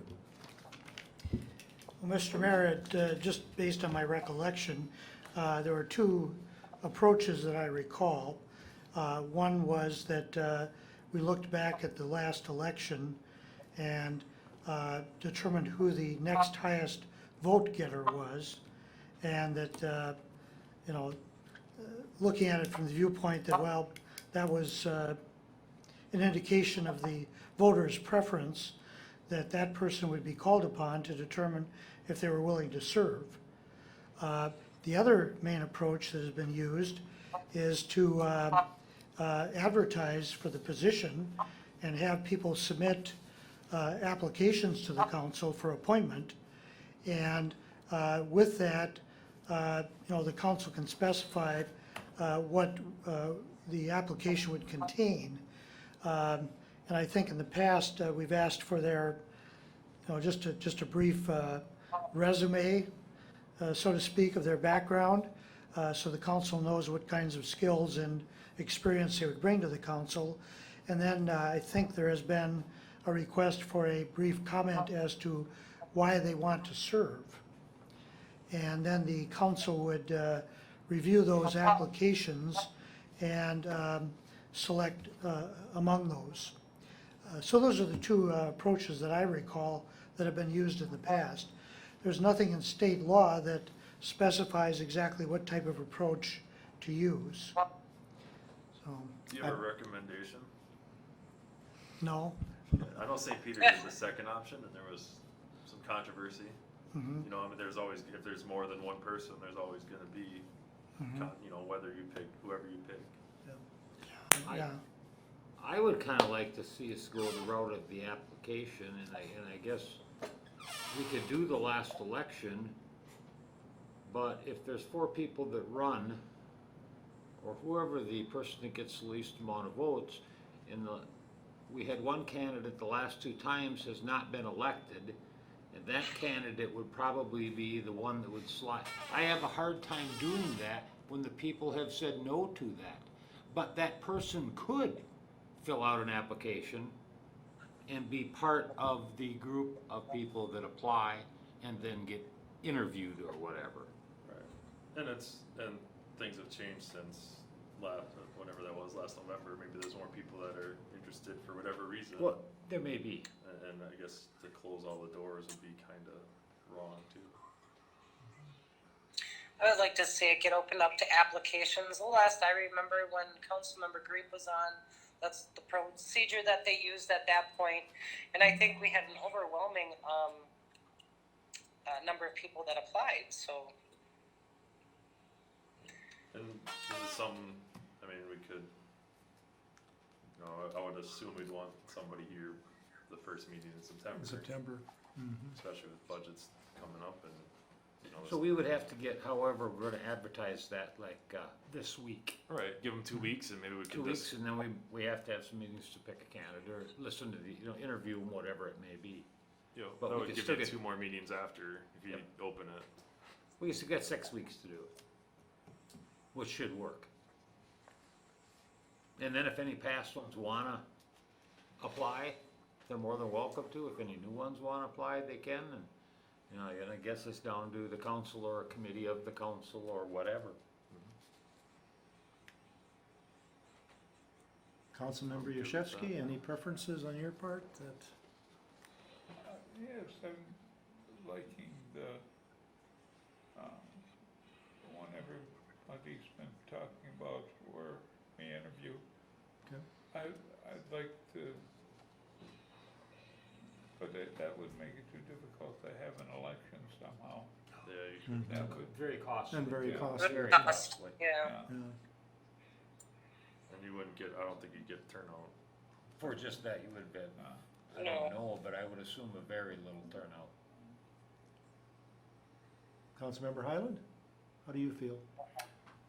Well, I've kind of got mixed emotions going both ways. You take applications, you know, I've seen not here, but in other cities where there's some controversy and someone wants to get on the council to fix it. And then they get on the council, and whether they fix the problem or make it worse, I don't know which.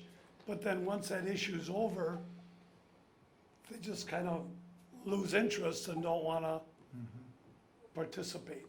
I mean, not saying that that would happen, but you just can't have a one-issue person.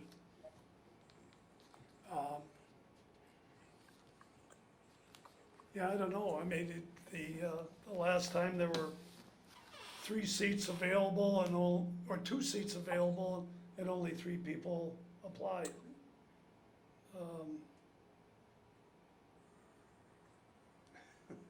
What if you only get one person applying? Well, then it's an easy choice, but Yeah. I'm reasonable, I think, I'm almost sure, and I won't give any names, but I'm almost positive there's gonna be more than one.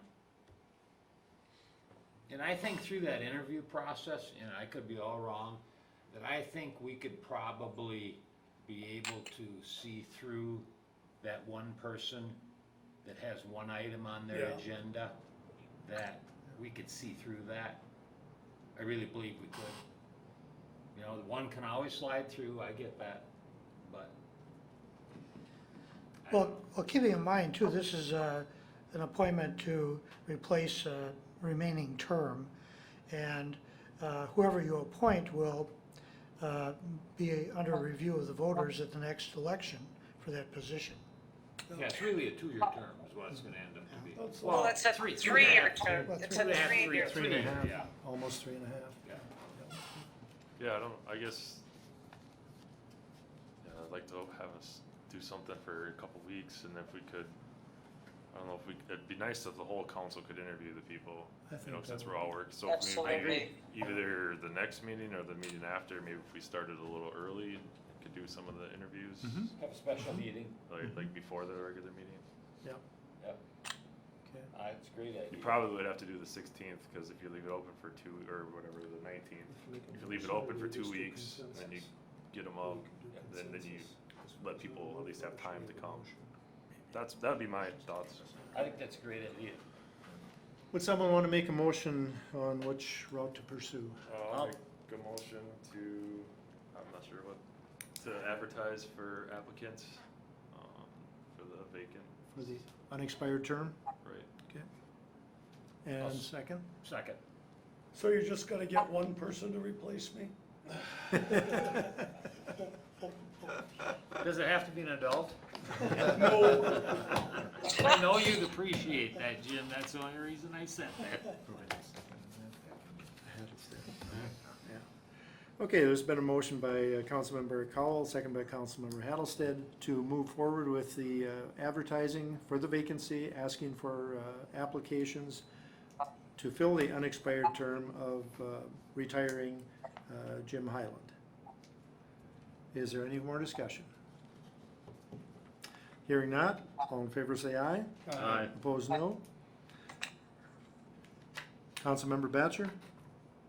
Aye. Okay, motion is carried unanimously. So administration will just write up a brief thing, give them 2 weeks, it sounds like, is what everybody was in favor of. And then we'll try and get those in and start scheduling a meeting with the full council to. What do we want on the application? I guess we didn't really specify that. Do I, But I think whatever. do Ross we need can- some initial screening at all? Probably And- not. I think if I you're willing to know. apply, I think you should. So then at we least- would interview everybody that it wants. to apply. Absolutely. Or well, Okay. I think so, yeah. Okay, all right. We could probably, I think, maybe go through the applicants. We do that for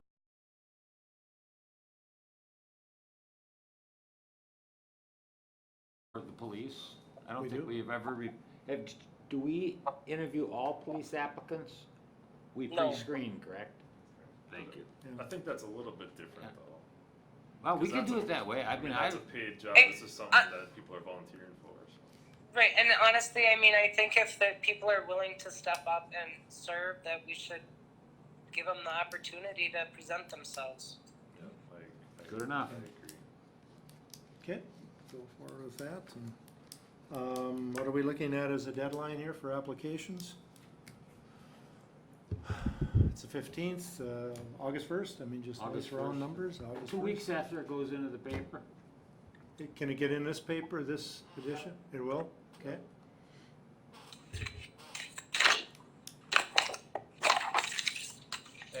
And through the League of Minnesota Cities, they do have some job descriptions for council members. So Nice. Okay. we can simply access that, and put that out there if anybody has questions. Yeah. We'll advertise, Okay, work with Kurt on that. Yeah. So, sounds good. All right, moving on. Where were we? Okay, 10, there we go, jumped down. Approve or deny bid for repair of service pump 2 at the water treatment facility. council members, this is an issue that was tabled at the last council meeting. As you're well aware, we've had some challenges with this simply because of the fact that we initially had McCarthy come out, and we were looking to obtain a quote as to what the repair service would be. In the process, they took the pump back to their shop, and from the point at which they had done some work, we found out that we had incurred $6,000 some just for them to take apart and try and diagnose what the issue was. Their initial bill was higher. It was about $15,000 when we first talked. We've been having some discussions with Lee Ertloff from People Service, as well as with Tim from McCarthy Well. In the process, we've been able to kind of put things together. The McCarthy bill initially included total replacement of the motor. We don't believe that the motor needs to be replaced. In talking with Brian Neusmeyer and another person, they believe that the motor is not the problem, and that brought down the price. In addition, we had some discussions with Tim and McCarthy Drill, who informed us that what we have for our wells is unique. It's not a generic heat pump. And so, based on discussions and where we are at this point, I'm making recommendation that we go ahead with McCarthy Well in the amount of $11,697.50. Again, the secondary quote was from Hydro Engineering, and their quote was for $7,831.30. Hydro Engineering has not worked on our equipment before. McCarthy Well has, and in the email that was provided in your packet, there were some items that were pointed out in terms of how the two were approaching the repair differently. So, with that said, this money will be coming from the water account, which we have a balance as of June 30th of $720,726.40. They have it. It's a matter of getting it fixed and getting it back to the water treatment facility at this point. So, I'm open for questions. So I'm assuming that $11,697 does not include the other $6,000 that we paid. No, that does include it. That does include it. So, So we're gonna pay $4,000 more to have McCarthy Well do it over Hydro Engineering. correct. Is there a warranty difference between the two companies on the pump, on their work? Does McCarthy warranty it better? Give me just a minute. Only reason I ask, I have a hard Yep. time spending another 50% more just to go to a different company. Right. I mean, Well, It's hard, obviously, none of us are experts on this stuff. But if you Correct. read the stuff that McCarthy Wells says, I mean, it all sounds like, you know, the other company isn't doing the right thing. Or are they Using the overdoing right it? Or are stuff, they or- just replacing parts? Right, and I have no idea. We don't know that either. That's why I asked about the warranty. But I don't like the idea of somebody just coming in and pulling out the motor and taking it to their shop and tearing I- it apart. That's another issue that needs to be addressed, I think, Ben. I don't, What gives who them gave the the right- authority or whatever. I Yeah. agree with you 100%.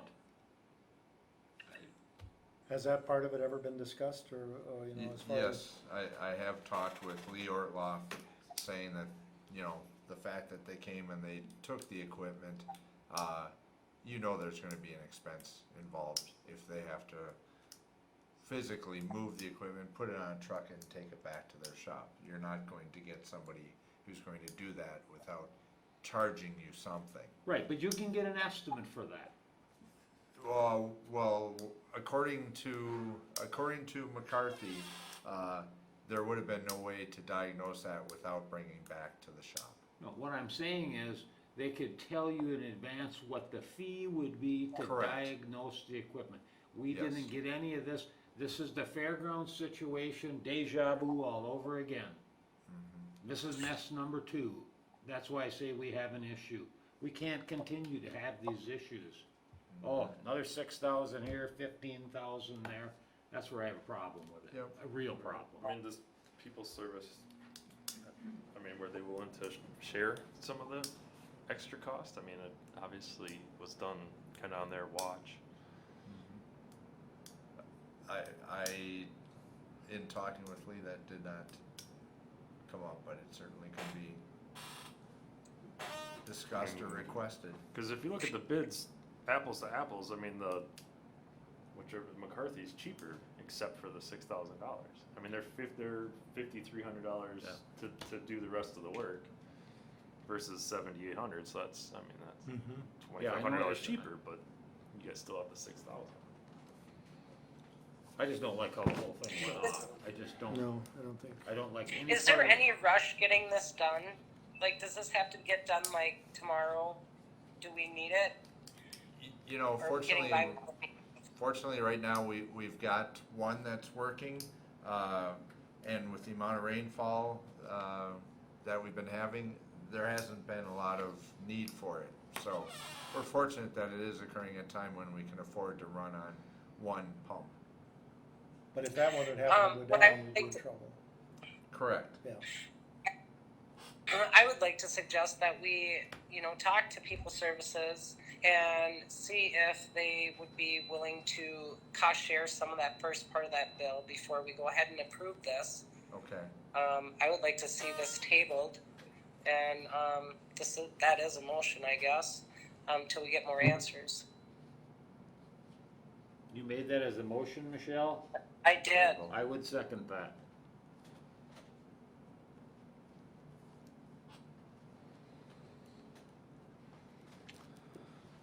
Motion by Councilmember Batchor, second by Councilmember Hattlestead to table a decision on the repair of Service Pump 2 at the water treatment facility by McCarthy Well,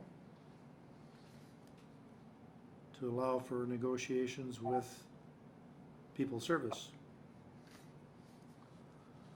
Any more comments, discussion? Hearing none, all in favor say aye. Aye. Opposed, Aye. no. Motion carried.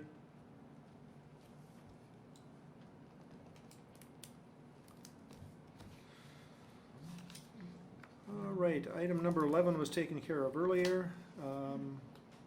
Under new business, item 12, concrete work at the substation northeast of town. Provided to you at the table this evening was 2 quotes. This is for providing a concrete pad out there at the northeast substation. This is something that, working with our consultants, they recommended. The bids that Kirby was able to obtain include wood masonry of LeSueur for $19,997, with a secondary bid from CMC Construction for $31,655. So This is included in the long-range plan for the electrical station and was identified prior to this coming about. So it's all part of the long-range plan. Do you know what we budgeted for it? I believe we had, I don't know exactly what that number was, but give me just a minute.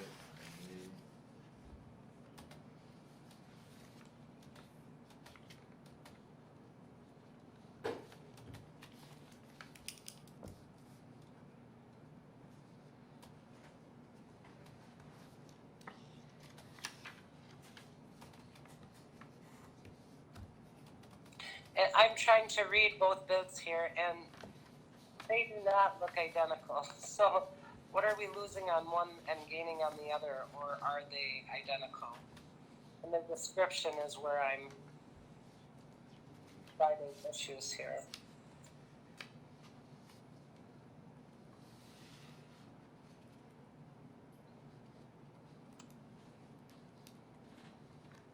Well, the number of square footage is the same, they're bidding on the same area. And the rebar is being put in on both bids in the concrete. Yeah, I see that. I guess that, you know, the one bid was more,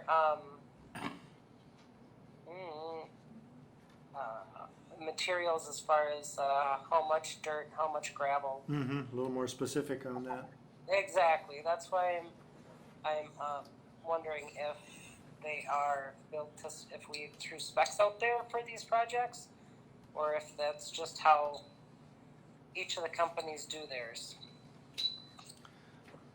Interesting that on the bid from CMC, they list the number of square feet of 8-inch concrete, and I don't know what that concrete is gonna, what that pad is gonna hold, but 8 inches of concrete is, I mean, that's about 4 inches thicker than typical. Yeah, and it does say in the other one, so it must have been prints. It says to form for concrete slab as to prints. Okay. So whatever that was. Okay. Thanks for pointing that out, Adam. That's a big pad. I mean, that's You mean Yeah. area-wise or Yeah. thickness-wise? Area-wise. area-wise, 3,500 square 3,500 feet. square feet. That's wonder- one heck of a pad. That's twice the size of my house. Yeah, 3 times the size of my house. that's a big pad. Wasn't it just a cemented out, soon to be a cemented out area to hold the, what, the transformers or? That's what I thought, but there Correct. must be more to this than that. I'm wondering what, that does seem a little bit. Who drew up the blueprints for this? MVEC did. MVEC did.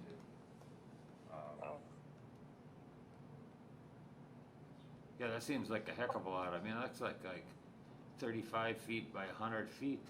That's a big pad, 35 feet wide, 100 feet long. Right. Or whatever combination of. Whatever combination of that. Yeah, that's still a heck of a pad. It was originally scheduled for 2017 to have this work done.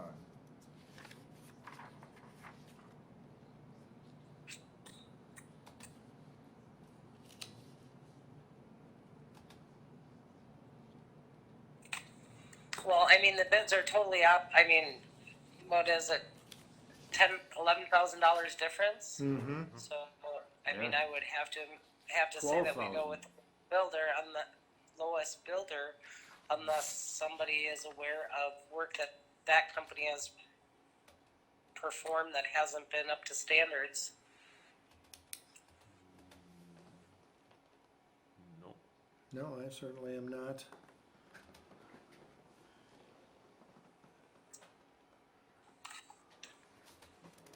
And the code says we take the lowest bill, Lowest bid? lowest bid, yeah.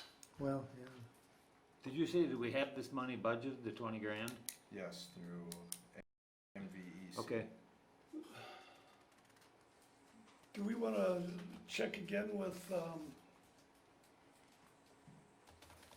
our power people and, Kurt and Sarah, is it? yeah, To see what size or what their, I mean, what they're calling it. It seemed like just a small area needed to be That's what- concreted out. In my mind, you Now know. Well, when they were here, Yeah, that's what I thought. I thought, wow, they're gonna make a 12 by 18 slab or something. yeah, that's, Not a third of a football field.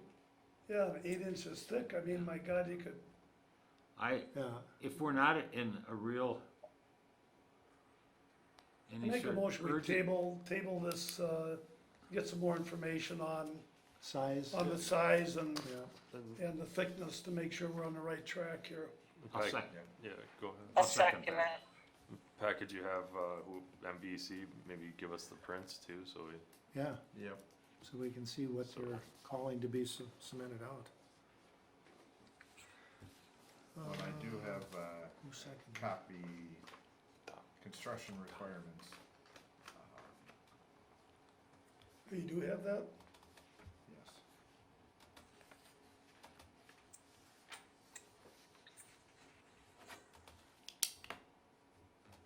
I don't think that transformer itself covers that much area.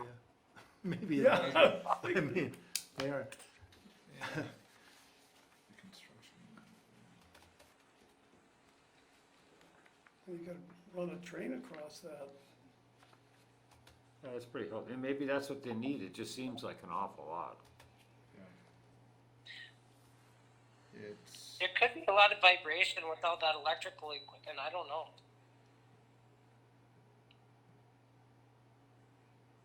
But my It's a understanding hundred. was just to store the transformers. that's what I thought too. That's what I thought.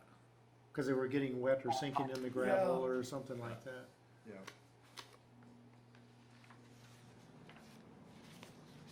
Yeah, it surely wouldn't hurt to double check it. Okay. Yep, let's just go ahead with the I think we motion. should Motion by double- Councilmember Highland, second by Councilmember Hattlestead to table the decision on the concrete work at the substation northeast of town along Highway 5. Will they Any- need, Pardon? will they need it done? It's not, no. Can we get, Well, We can bring do it we back have to the enough next time time. at Yeah. our Yeah. next regular? being we put it off for about 2 years already, it Yeah. probably isn't critical. I think we can wait 2 more weeks. Yeah, Yeah. yeah, so. Okay, any other questions? All in favor of tabling the motion, say aye. Aye. Aye. Opposed, no? The decision on that one is to be tabled to a future meeting. Item 13, review and correspondence from Hemp Heaven with proposal to purchase 22 acre land owned by EDA.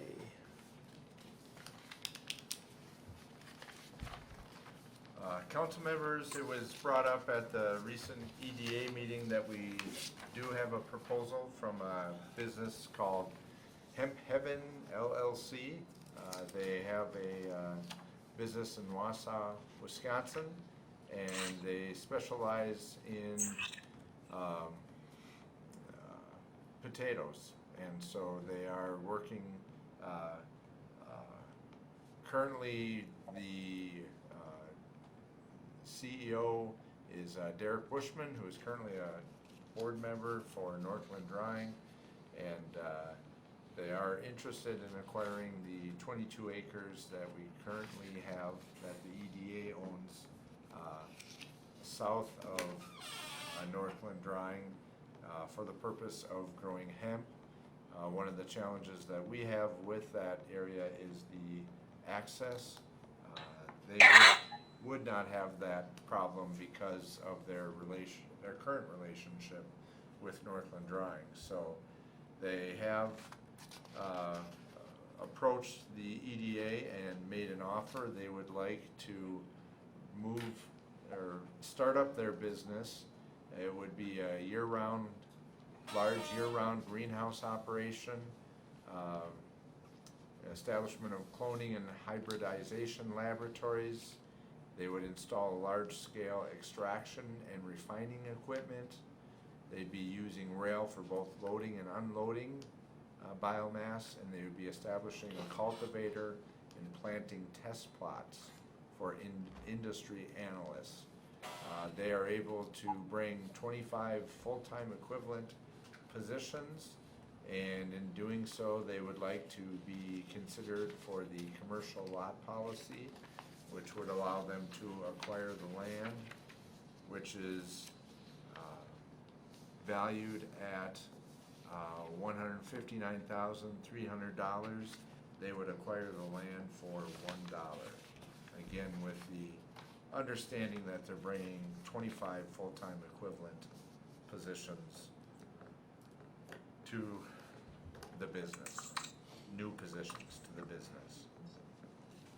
The letter was included in your packet. Are there any questions? We've got Amy Newsome here. One question, it's something about a joint venture between Northland Drying and Hemp Heaven. So all of these employees will be part of this new company and not some for them and some for, I mean, cause I don't know, I don't think this would include existing businesses. I asked in the EDA meeting to Derek, I said, is this venture going to be Hemp Heaven or Hemp Heaven, and is Northland Drying in any way going to be affiliated, put buildings on? The answer was no. And that is on tape and video. Because my concern was, of course, that, well, he's associated with Northland, so they get this land. All of a sudden, Northland's expanding over that. I mean, that was one of the things I was thinking about the whole time. He said no. Right. Yeah, cause we don't wanna give them land to employ people at Northland Drying. And Correct. we wanna employ them at this new He business. did say that possibly, correct me if I'm wrong, Amy, that, didn't he say that possibly Northland could do some drying for them? Correct. So they possibly could be doing some drying for Hemp Heaven. That would be like a subcon, that'd be their Northland's employees. Then Northland's employees would be doing that under a subcontract, correct? They'd be working that, but as far as this 22 acres, my understanding is that's all Hemp Heaven. That's not any Northland Drying expansion over there. Right, from what I understand, it would be, they would be supporting Northland Drying with giving them more product to be drying. Two standalone businesses. And I know the whole thing always comes down, you know, we do this and of course, we're giving land away for $1, and I guess I look at it this way. As Pat said, the value is $159,000, but what is the real value of that property? Because who could we sell it to with no road access? That value, one farmer. That land isn't worth $159,000. That farmer's not going to give us that for it because he knows we don't have road access also. I mean, we're still giving And that's the hard part. We're still giving it away for $1. Yeah, I mean, if we didn't wanna give the land away for $1, then we shouldn't have had the program. Right. The other side of that is when, I wasn't on the council, but when that property was purchased, it was purchased with the intent of an industrial park. By making this deal, we've just turned the whole thing into an industrial park. And that was the original intent. So, except for the, you know, and even if, let's say we, as the city, decided to develop that property and spent $1.2 million, and then It'd be more than that. And ended up giving the lots away anyways. Let's say we charged $50,000 a lot, and we had 5 lots, we recouped $250,000, it cost us $1.2 million, somewhere we're $1 million short. Nobody's paying for those lots. They're not asking for utilities to be put in or nothing, they want the lot for $1. Right, yeah, that's a huge And cost that's the end of savings. it right there. Well, or the beginning. Or the beginning as. Well, if they're affiliated with Northland Drying, in my mind, they have not been good neighbors. They've been noisy, they've been stinky, and creating issues. And I don't wanna see another company come in to double the problems. But then, who do we let in there then? Well, do we want another stinky, noisy company? So, I don't. Jim, these people are not putting in a dryer, they will not be processing that way. They're not putting any of that All that- equipment in that building. Their Well, they're gonna have proposal Northland is, Drying do their drying for them. Yeah, they're already drying. they're already drying. There was some concern brought up by the Planning and Zoning Commission regarding that land not being plotted and what access would any kind of emergency vehicles have to get to that land in case there was an emergency.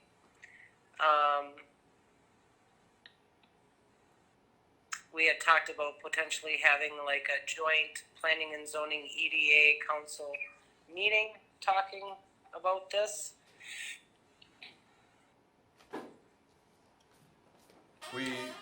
We have talked about dates, July 18th and 22nd are the dates that we were looking at.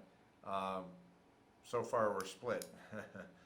And that's with regards to having Cynthia, Amy, both being able to attend those dates. So we'll continue to work on that to get both the EDA. Right, the thing that made me nervous is that they came in, the only thing that made me nervous, I like the idea, they're gonna be supporting a business that we have in town. I know we've had issues with Northland Drying, however, they have gotten better. And I do think that they've been working hard at getting that noise under control. It's hard to trust somebody after they lost your trust, with communication being the way it was, though, however, I do have to say that.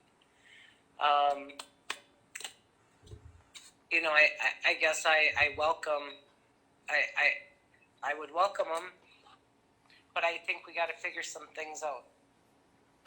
I don't like the idea that they wanna rush us into a purchase agreement. I guess that's my only thing. I think we need to think about it. I agree with you, Michelle. I think this is being rushed way too much, and I think the council needs to take a look at the big picture. In other words, the location of the piece of property. I know if it's sold to them for $1, we shouldn't have to worry about the location, but they have to worry about utilities. They have to get sewer and water in there. I'm just afraid they're going to come back to the city and request that later. Well, the one thing or whatever is that the property cannot get a septic system or their own well because that's against code. Right. If I'm not mistaken. That is in the city limits, yes. And they did also say that, you know, city water does not work with what they want to do. But then they need to maybe buy a filtration system or something for the city water that they're bringing in. I don't know. Mm-hmm. Yeah, those maybe they thought that the well that was on the property there belonged to Northland or something. But Ross, can you correct me if I'm wrong? That belongs to the city of Arlington, doesn't it? No, that belonged to the old canning, sorry. That well that's located actually in the city park belonged to the old canning factory. And I believe that when Civic sold the complex to Northland, he transferred that well to them, but I'm not absolutely sure about that. If not, it's still owned by Civic. The city had an option to acquire the well if the canning factory complex was no longer using it. But it wasn't necessarily an automatic transfer. And the last go-round we had, I think the proposal was that they would give us the well if we gave them the 22 acres. And the city kind of laughed about it and rejected that proposal. So it's not a city well. I mean, are we looking for some approval, or is this just kind of a Just heads sort of up, or? Just sort of an initial discussion, just like the EDA has had in planning and zoning. They're expecting a response on August 5th. So this is giving you an opportunity to maybe have some discussion, raise some questions, get more information. Derek was not able to come He's this gonna be meeting, here on but will August be 5th, here on yeah. the 5th. My thought on this is that we obviously don't really want the property, we wanna sell it to somebody.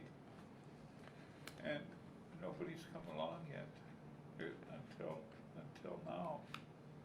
And so it's an opportunity to get rid of property that we don't want to somebody who is willing to take it on. And I agree, especially if we don't have to put in $1.5 million worth of roads and We don't have to sewers and spend weird curbs money. and. We have to accept the dollar. Well, it's our policy, number one. I think that's a huge thing. The other thing I think of is that it's not that we're just, you gotta think of the non-tangible things, like the jobs that they need to bring here to buy for $1. They need to have at least 25 jobs here or whatever to 15, purchase I think, 15. 15. Well, if they commit to 25 or 30, I seen in the letter, I mean,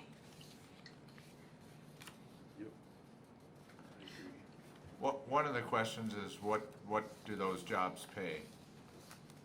Yeah. I have an answer for you. Oh, you do? After Great.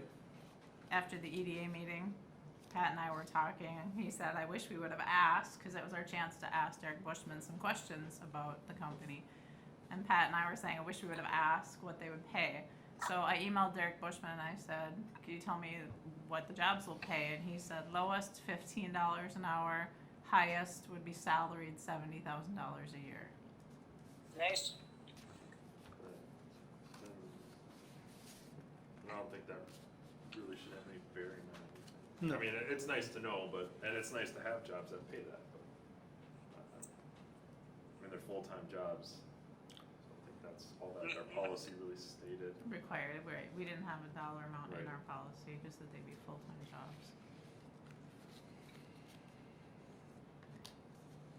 And I just wanted to add one more thing. You talked about who would we sell that property to. I had a business reach out to me a few weeks ago looking for land, and I pointed out the 22 acres, but I said we did not have access to that land, and they laughed and said, what am I supposed to do with that, and that they weren't interested. Well, it's my Right. point. Not that I wanna say, let's let them do that. We don't care what they do. But we have a potential person to take that, put something there. We can still set some guidelines. Yep. 'Cause I'm not sure who else, we don't have anybody knocking the door down. How do we sell a piece of property with no access? I'm not sure how you do that. And we're never gonna get access. And I'm all Right. in favor Yeah. of working with them and seeing what we I mean, can you work know, out. Doesn't mean we just say do whatever you wanna do. If No.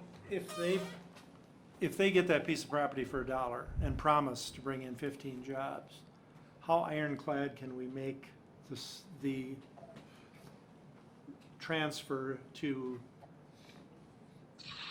take the city out of any, approach to furnish utilities, furnish a road, all of this later?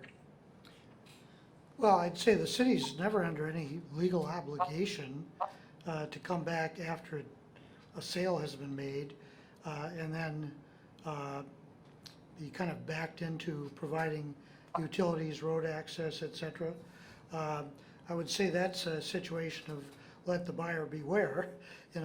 A business, I think, would be foolish to acquire land with some expectation that hadn't yet been discussed, that, oh, well, the city will come back and give us the utilities, without any prior discussion or commitment on the city's part to do that. So I don't think that's a danger.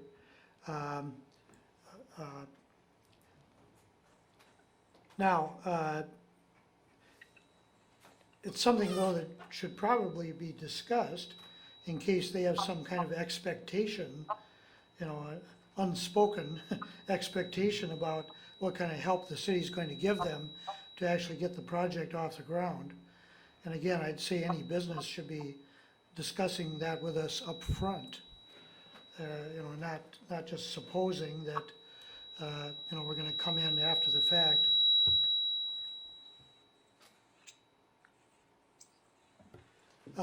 One further thought, which I think overlaps into planning and zoning and economic development, is that we should probably have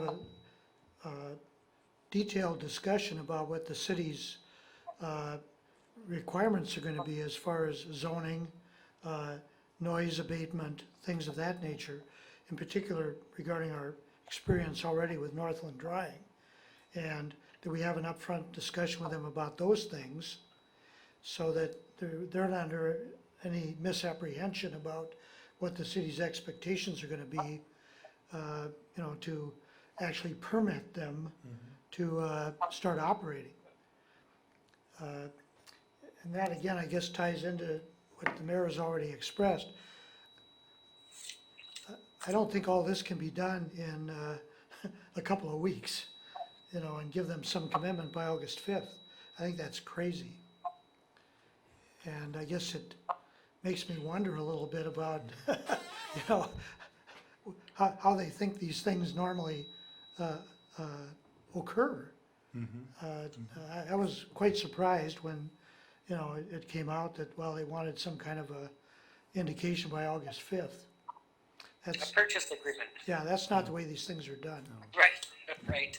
Well, I was looking in this Derek's letter, halfway down, it says, in addition, the existing infrastructure utilities that are currently underutilized at Northland facility are a good fit for meeting the timelines required for this planned development. So it sounds to me like they're gonna tie into the facilities infrastructure at the Seneca plant.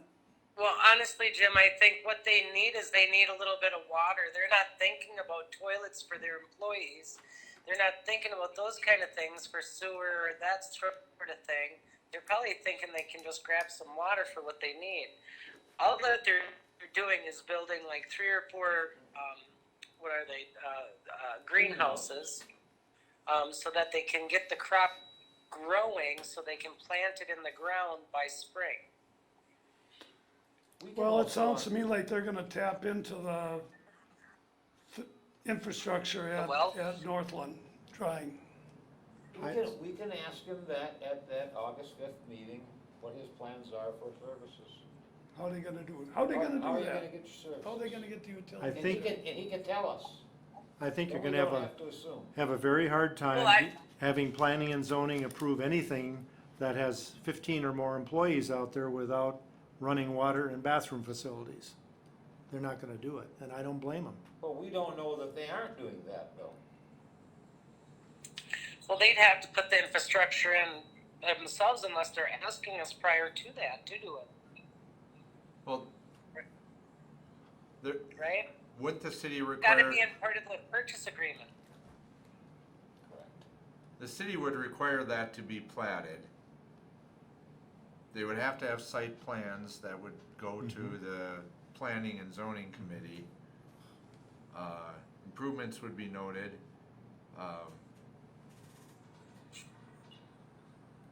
Yeah, I just think that it needs just a little more time and to get it all put together, and I don't think that the city would be asking too much to have some assurances that, you know, they don't simply have 25 or 30 employees for a couple of years and then things change. If the city wanted to say, and we want, you know, 25 employees to be there 5 years or 10 years, I mean, we're working with them, but also allowing them to But we hold up should be their able- end of the bargain. We should be able to ask that. Yes, ask. Absolutely. So what, I mean, we're giving them the land. And for have it in the dollar. contract. We should be getting something back, Mm-hmm, a guarantee of some type. yes, yeah. But based on our policy, can we require that? Our policy says to furnish 15 full-time equivalent positions. But I don't think that. and I don't know, correct- Ross, what do you think? Well,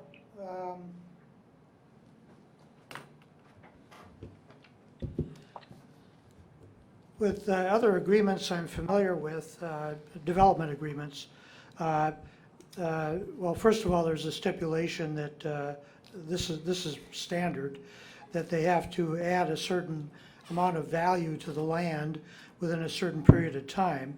In other words, structures that will be, you know, assessed at a value of $500,000 within 2 years, you know, just to give an example. and also that the job target has to be reached within a certain period of time. And if not, then the city has the right to reacquire the land for the same price, in other words, $1. Beyond that, I think we get into the weeds a little bit. I think certainly it's legally possible to try and craft some kind of development agreement that says, for example, yes, they've got their buildings in place at the target assessed value. They've got the employees working, but that also has to be maintained for 5 years or 10 years or whatever. And if they don't reach that target, what happens? I doubt if any business would agree that, well, then at the end of 7 years, let's say if they close up operations, that the city gets it all back for $1. I think there'd probably be some larger dollar figure, that would have to be used. So that would be an interesting issue, I guess, to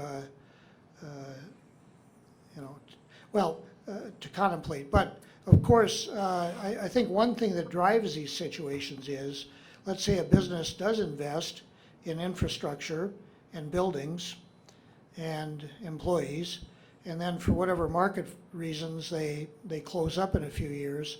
They're not normally going to just walk away. They're going to try and find some other business to buy them out.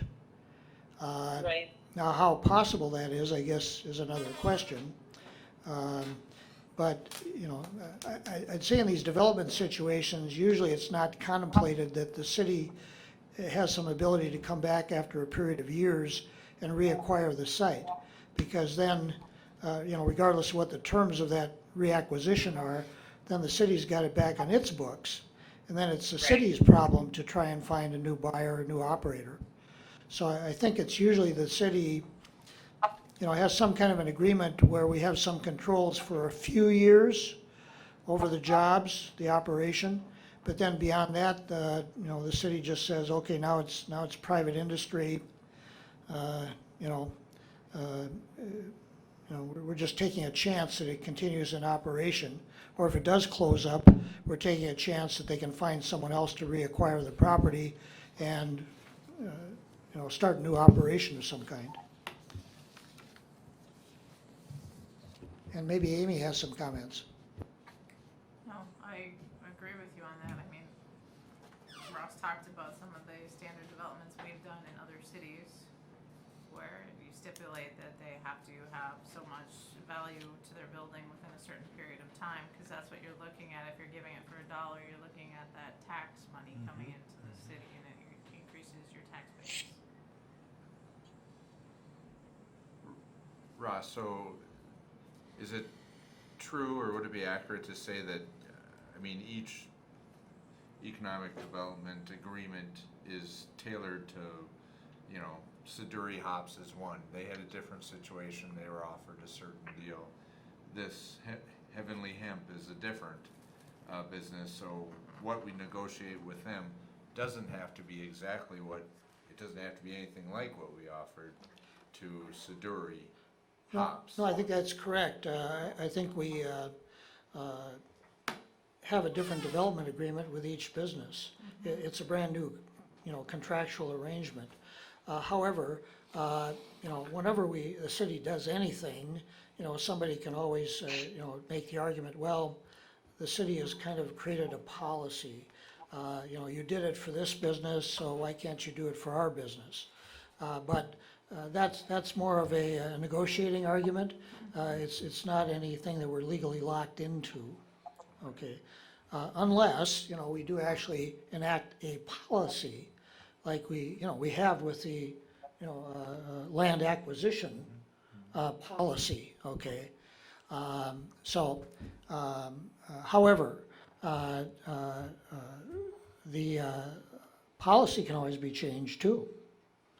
A council can decide a policy is too strict or too liberal and adjust it. So, I don't know if that answered the question exactly, but yeah, we have a fresh bite at the apple every time we are negotiating with a new business. Yeah. could we possibly set something up where, Heavenly Hemp pays the city a certain dollar amount, and then each year going forward, as goals are met, we reimburse them money, so that we are actually in a little more control of the situation, where they paid us up front $150,000 each year that they meet their goals with regards to number of jobs and different things, that we'll pay them back 40,000, you know, something to kind of stretch it out. I don't think that. I mean, if you're gonna do it, we're gonna do it instead of gonna do it, it's not have it in the contract, you know, get it back, whatever. You're breaking up a little there. I think my battery is getting low. Battery's probably getting the battery. Oh, yeah. Oh. We're gonna lose you. I said I'm sure if I looked at if they looked at having them pay, it's not per policy. Right, I agree, I think we have to stick to our policy for now. I mean, we have a policy written up for this situation. I think that to change it and completely redraft it would, you know, doesn't work right now. I mean, if we wanna do that later, maybe we can, but. When it isn't an issue we're dealing with. Yeah. Right. Yeah. Well, I think it's an inventive approach, but, you know, our policy is to make us competitive to attract businesses with basically free land. And Pat's approach, it's not gonna be free land, at least not up front. Now, how much less competitive that would make us over another town, I don't know. You know, in this particular case in particular, I mean, the reason that they're approaching us is because they have, you know, past connections with Northland Drying, you know, and it sounds like a sister company. So that's what's bringing them to town, I would guess, not necessarily, well, we can get this land for $1. So, By the way, Councilmember Batcher, I believe we're gonna lose you soon. Looks like battery is low, so just know that if things cease, it isn't on this end, we'll blame it on the phone. Yeah, right. We didn't turn you off, Michelle. Alright, well, hurry up and adjourn this meeting then. Okay, good discussion. Any other points? Are there any questions? I think Ross has been very helpful. Are there any other questions that you'd like us to share with Derek before he comes on August 5th? Has anybody researched his business in Wausau, Wisconsin? I have not. I thought of that today, but I did not have time to do it, but that's a good point. I did look online and I did see some information. Was it good information or not good information? It was neither good nor bad. It was Information. information. His picture with family, you know, generations that have continued the business, so. Just to be clear, they are setting up production not for potatoes though, it's for hemp, is that right? Correct. Okay. Because it was talking about using Northland Drying's drying But I facilities. think that's dry the hemp too, don't they? Yes, Still they do, yes, they At a do. lower. Very temperature. much like Yeah. the Fem Biotech, Yeah. very similar. I don't know, are they able to, what they've got is kind of a tumbling dryer. I don't know that you can do that with hemp, from what I've heard about. Yeah, he said it's just different. It's very low, It's just slow, low low temperature. heat, low and slower, Yep. Oh, okay. but it dries fast. I don't know. Well, the people we met with the other day said in 4 hours, in 4 hours, Then you put another batch. yeah. I air dry mine. Air I air dry mine. I just hang it up, let it dry. You just let it dry in the Put oven. some fans on it, yeah, it'll dry. That's why you got that heater Why in don't your you invite me garage. over to see how that works? John, this one will start smelling that when the wind's It's blowing just the for wrong the oil, direction. right, Tom? Only for the oil. Yeah. Yeah, that's for medicinal purposes. Only the oils, That's yeah. correct. All right, any other points that, if you think of something, please communicate with City Administrator Melvin so that we can get items questions asked, answers taken care of before August 5th, so. All right. Thank you, Amy. Thanks, Amy. And we will then move on to item number 15, discussion regarding appointment of a committee regarding potential having the county attorney's office handle a city's prosecution matters. Ross, I'll turn that over to you if you give an update. Thanks. I had broached this with the council in the past, and the county attorney has raised the question with the Board of Commissioners, who last week voted to ask him to proceed with discussions. And so what he has requested is both Arlington and Green Isle appoint a committee to meet with the county side committee, which is the county attorney, the new county administrator, and 2 members of the county board, to have a discussion about how this might work. He did also follow up with a thought that his preferred approach is a yearly contract price, not a per case charge, which is what I've always done. And that could be somewhat to the advantage of the city, because our volume seems to keep increasing. But he did mention too that they may want to have an inflationary float in the contract, so he's maybe thinking the same thing. And that apparently the county board would like him to explore a long-term contract, not just a year, but maybe a multi-year contract, which I think has some advantages of stability. But one of the things, as I understand, the county board raised as a concern was, and I think I mentioned the city in the past, he's looking at, the county attorney's looking at this as an opportunity to aid him in convincing the county board to authorize hiring of another assistant county attorney, which he feels a need for already. But if he's looking for an extra county assistant, if he's got extra work out there, Arlington and Green Isle, that would help to justify that position. But then, of course, the comeback of the county board is, well, gee, what if we let you hire another assistant county attorney, and then Arlington pulls out of the deal next year? Well, we still got the extra assistant county attorney to pay. So that's why I think they're, and I think he wanted to just give us a heads up on that, that's, the direction that they may be discussing is, one contract price per year, but then a contract of more than 1 year. So I guess what's on the agenda tonight is just the city looking to appoint somebody to have that discussion with the county attorney's office. Was the committee to be appointed to be a combination of both cities, of both Green Isle and Arlington, or 2 separate committees? Well, 2 separate committees, but I think he wants to meet with everybody at the same time. Okay. And Green Isle has already appointed the mayor and 1 councilman. Okay. Just those 2 people? Yes. Okay. But, Arlington can appoint whoever they want, or even the full council, to be in the discussion. I'd like to say one thing before I forget, because I could.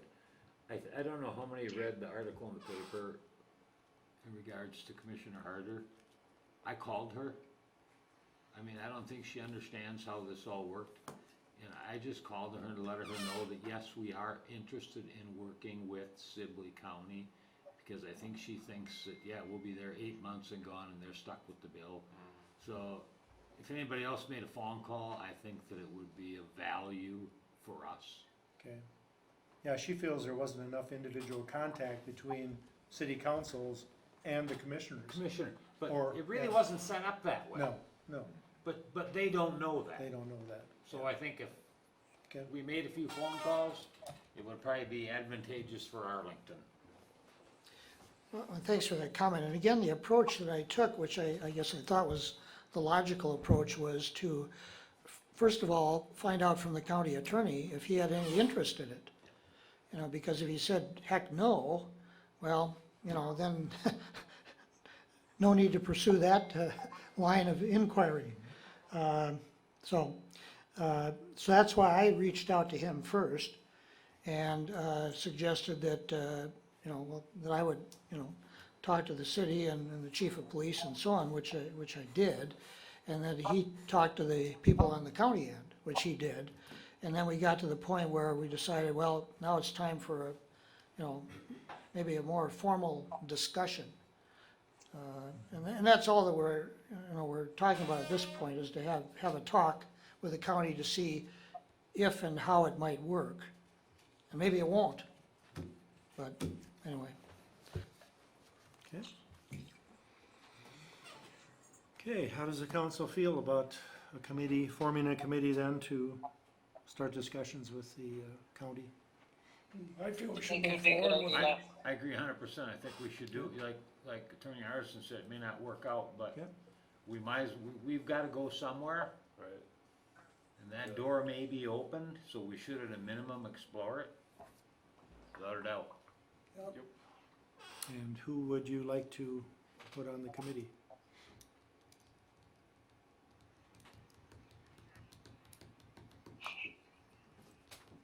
Ross, perhaps? Look at how quiet it got. It got quiet, yeah. Everybody's waiting for Sure, someone now else. you can hear us. Yeah. If nobody has interest, I would be more than willing to do it. I'll nominate Tom. I was just gonna recommend Mr. Halsted. Okay, probably should have at least one more. Yeah, I think two would be. Do you wanna do it? I'll do it, yeah, I'll do it. I think just by reason of symmetry, that's what Green Isle has, that they'll be bringing to the Sure. discussion as a mayor and one councilman. Is everyone okay with that, just consensus? All right, Yep. Yep. all right.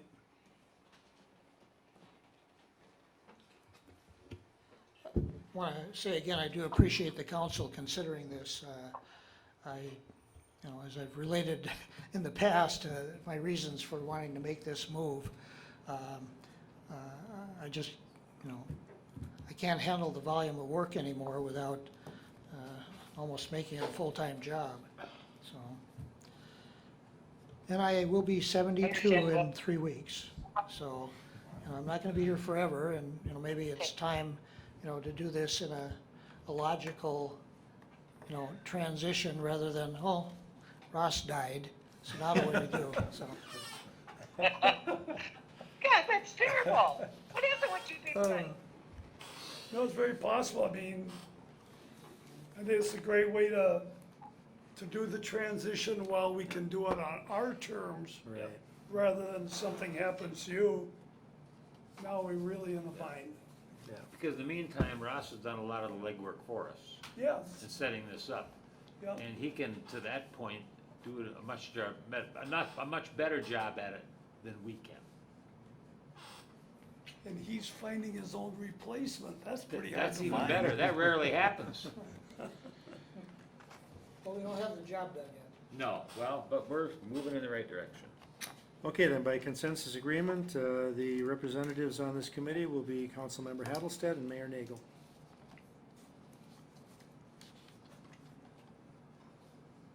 All right, moving on to miscellaneous. Council member committee updates, are there any? What kind of cake do you like? What? What flavor cake do you like? That's I need an Cake? update. Chocolate, chocolate, chocolate. You like a lot of chocolate. That's all I need to know. Come hungry on the And 5th. ice cream. Oh, You want ice cream? You got a refrigerator? chocolate ice cream. Chocolate ice No cream. vanilla. Vanilla ice cream, oh, okay. Chocolate What? cake and frosting and vanilla ice cream. Yeah. You wanna be here, Councilmember Batcher. Next meeting. Okay. Next meeting. Okay, any other council member committees, updates, anything? Open discussion on anything? What are we gonna do about the comments tonight? The comments about The sewer backups? we're, We did, Do we need to have a streets committee We're- meeting? we're in the process of having a, I mean, we're gonna Jason will be here on Wednesday. I've talked to him. I'd like like to try and get, Jason, get, Lee, get Kirby, Rich. If you want the streets committee members, we can, and just sit down and have a discussion about what happened and why it happened. I mean, there's Well, no it would be doubt. nice, Go ahead. it'd be nice to pull in the street committee Yeah, and have them ask those hard questions like, you know, especially directed towards Jason and saying, you know, are we building these things correct? Are we underbuilding? What's Yeah. going on? Yeah. Right. Yeah, we need hard answers, very hard answers. Yeah, Yeah. It's our job. so, yes. so I know for the streets committee, that's Tom and Jim. Jim. Jim, Would you guys be available on Wednesday? yes. What time? Wednesday. I think we're talking about like maybe around 9 or 10. That'll work. Okay, I'll send out an email. So, So if we went to 10, then we'd be here for the lunch. We'll be here for the lunch, that's Yes. correct. Oh, I see. you would be, yes. Okay. Anything else? Motion to adjourn. Motion made by Cowell to Second. adjourn meeting, second by Councilmember Batchor. All in favor say aye. Aye.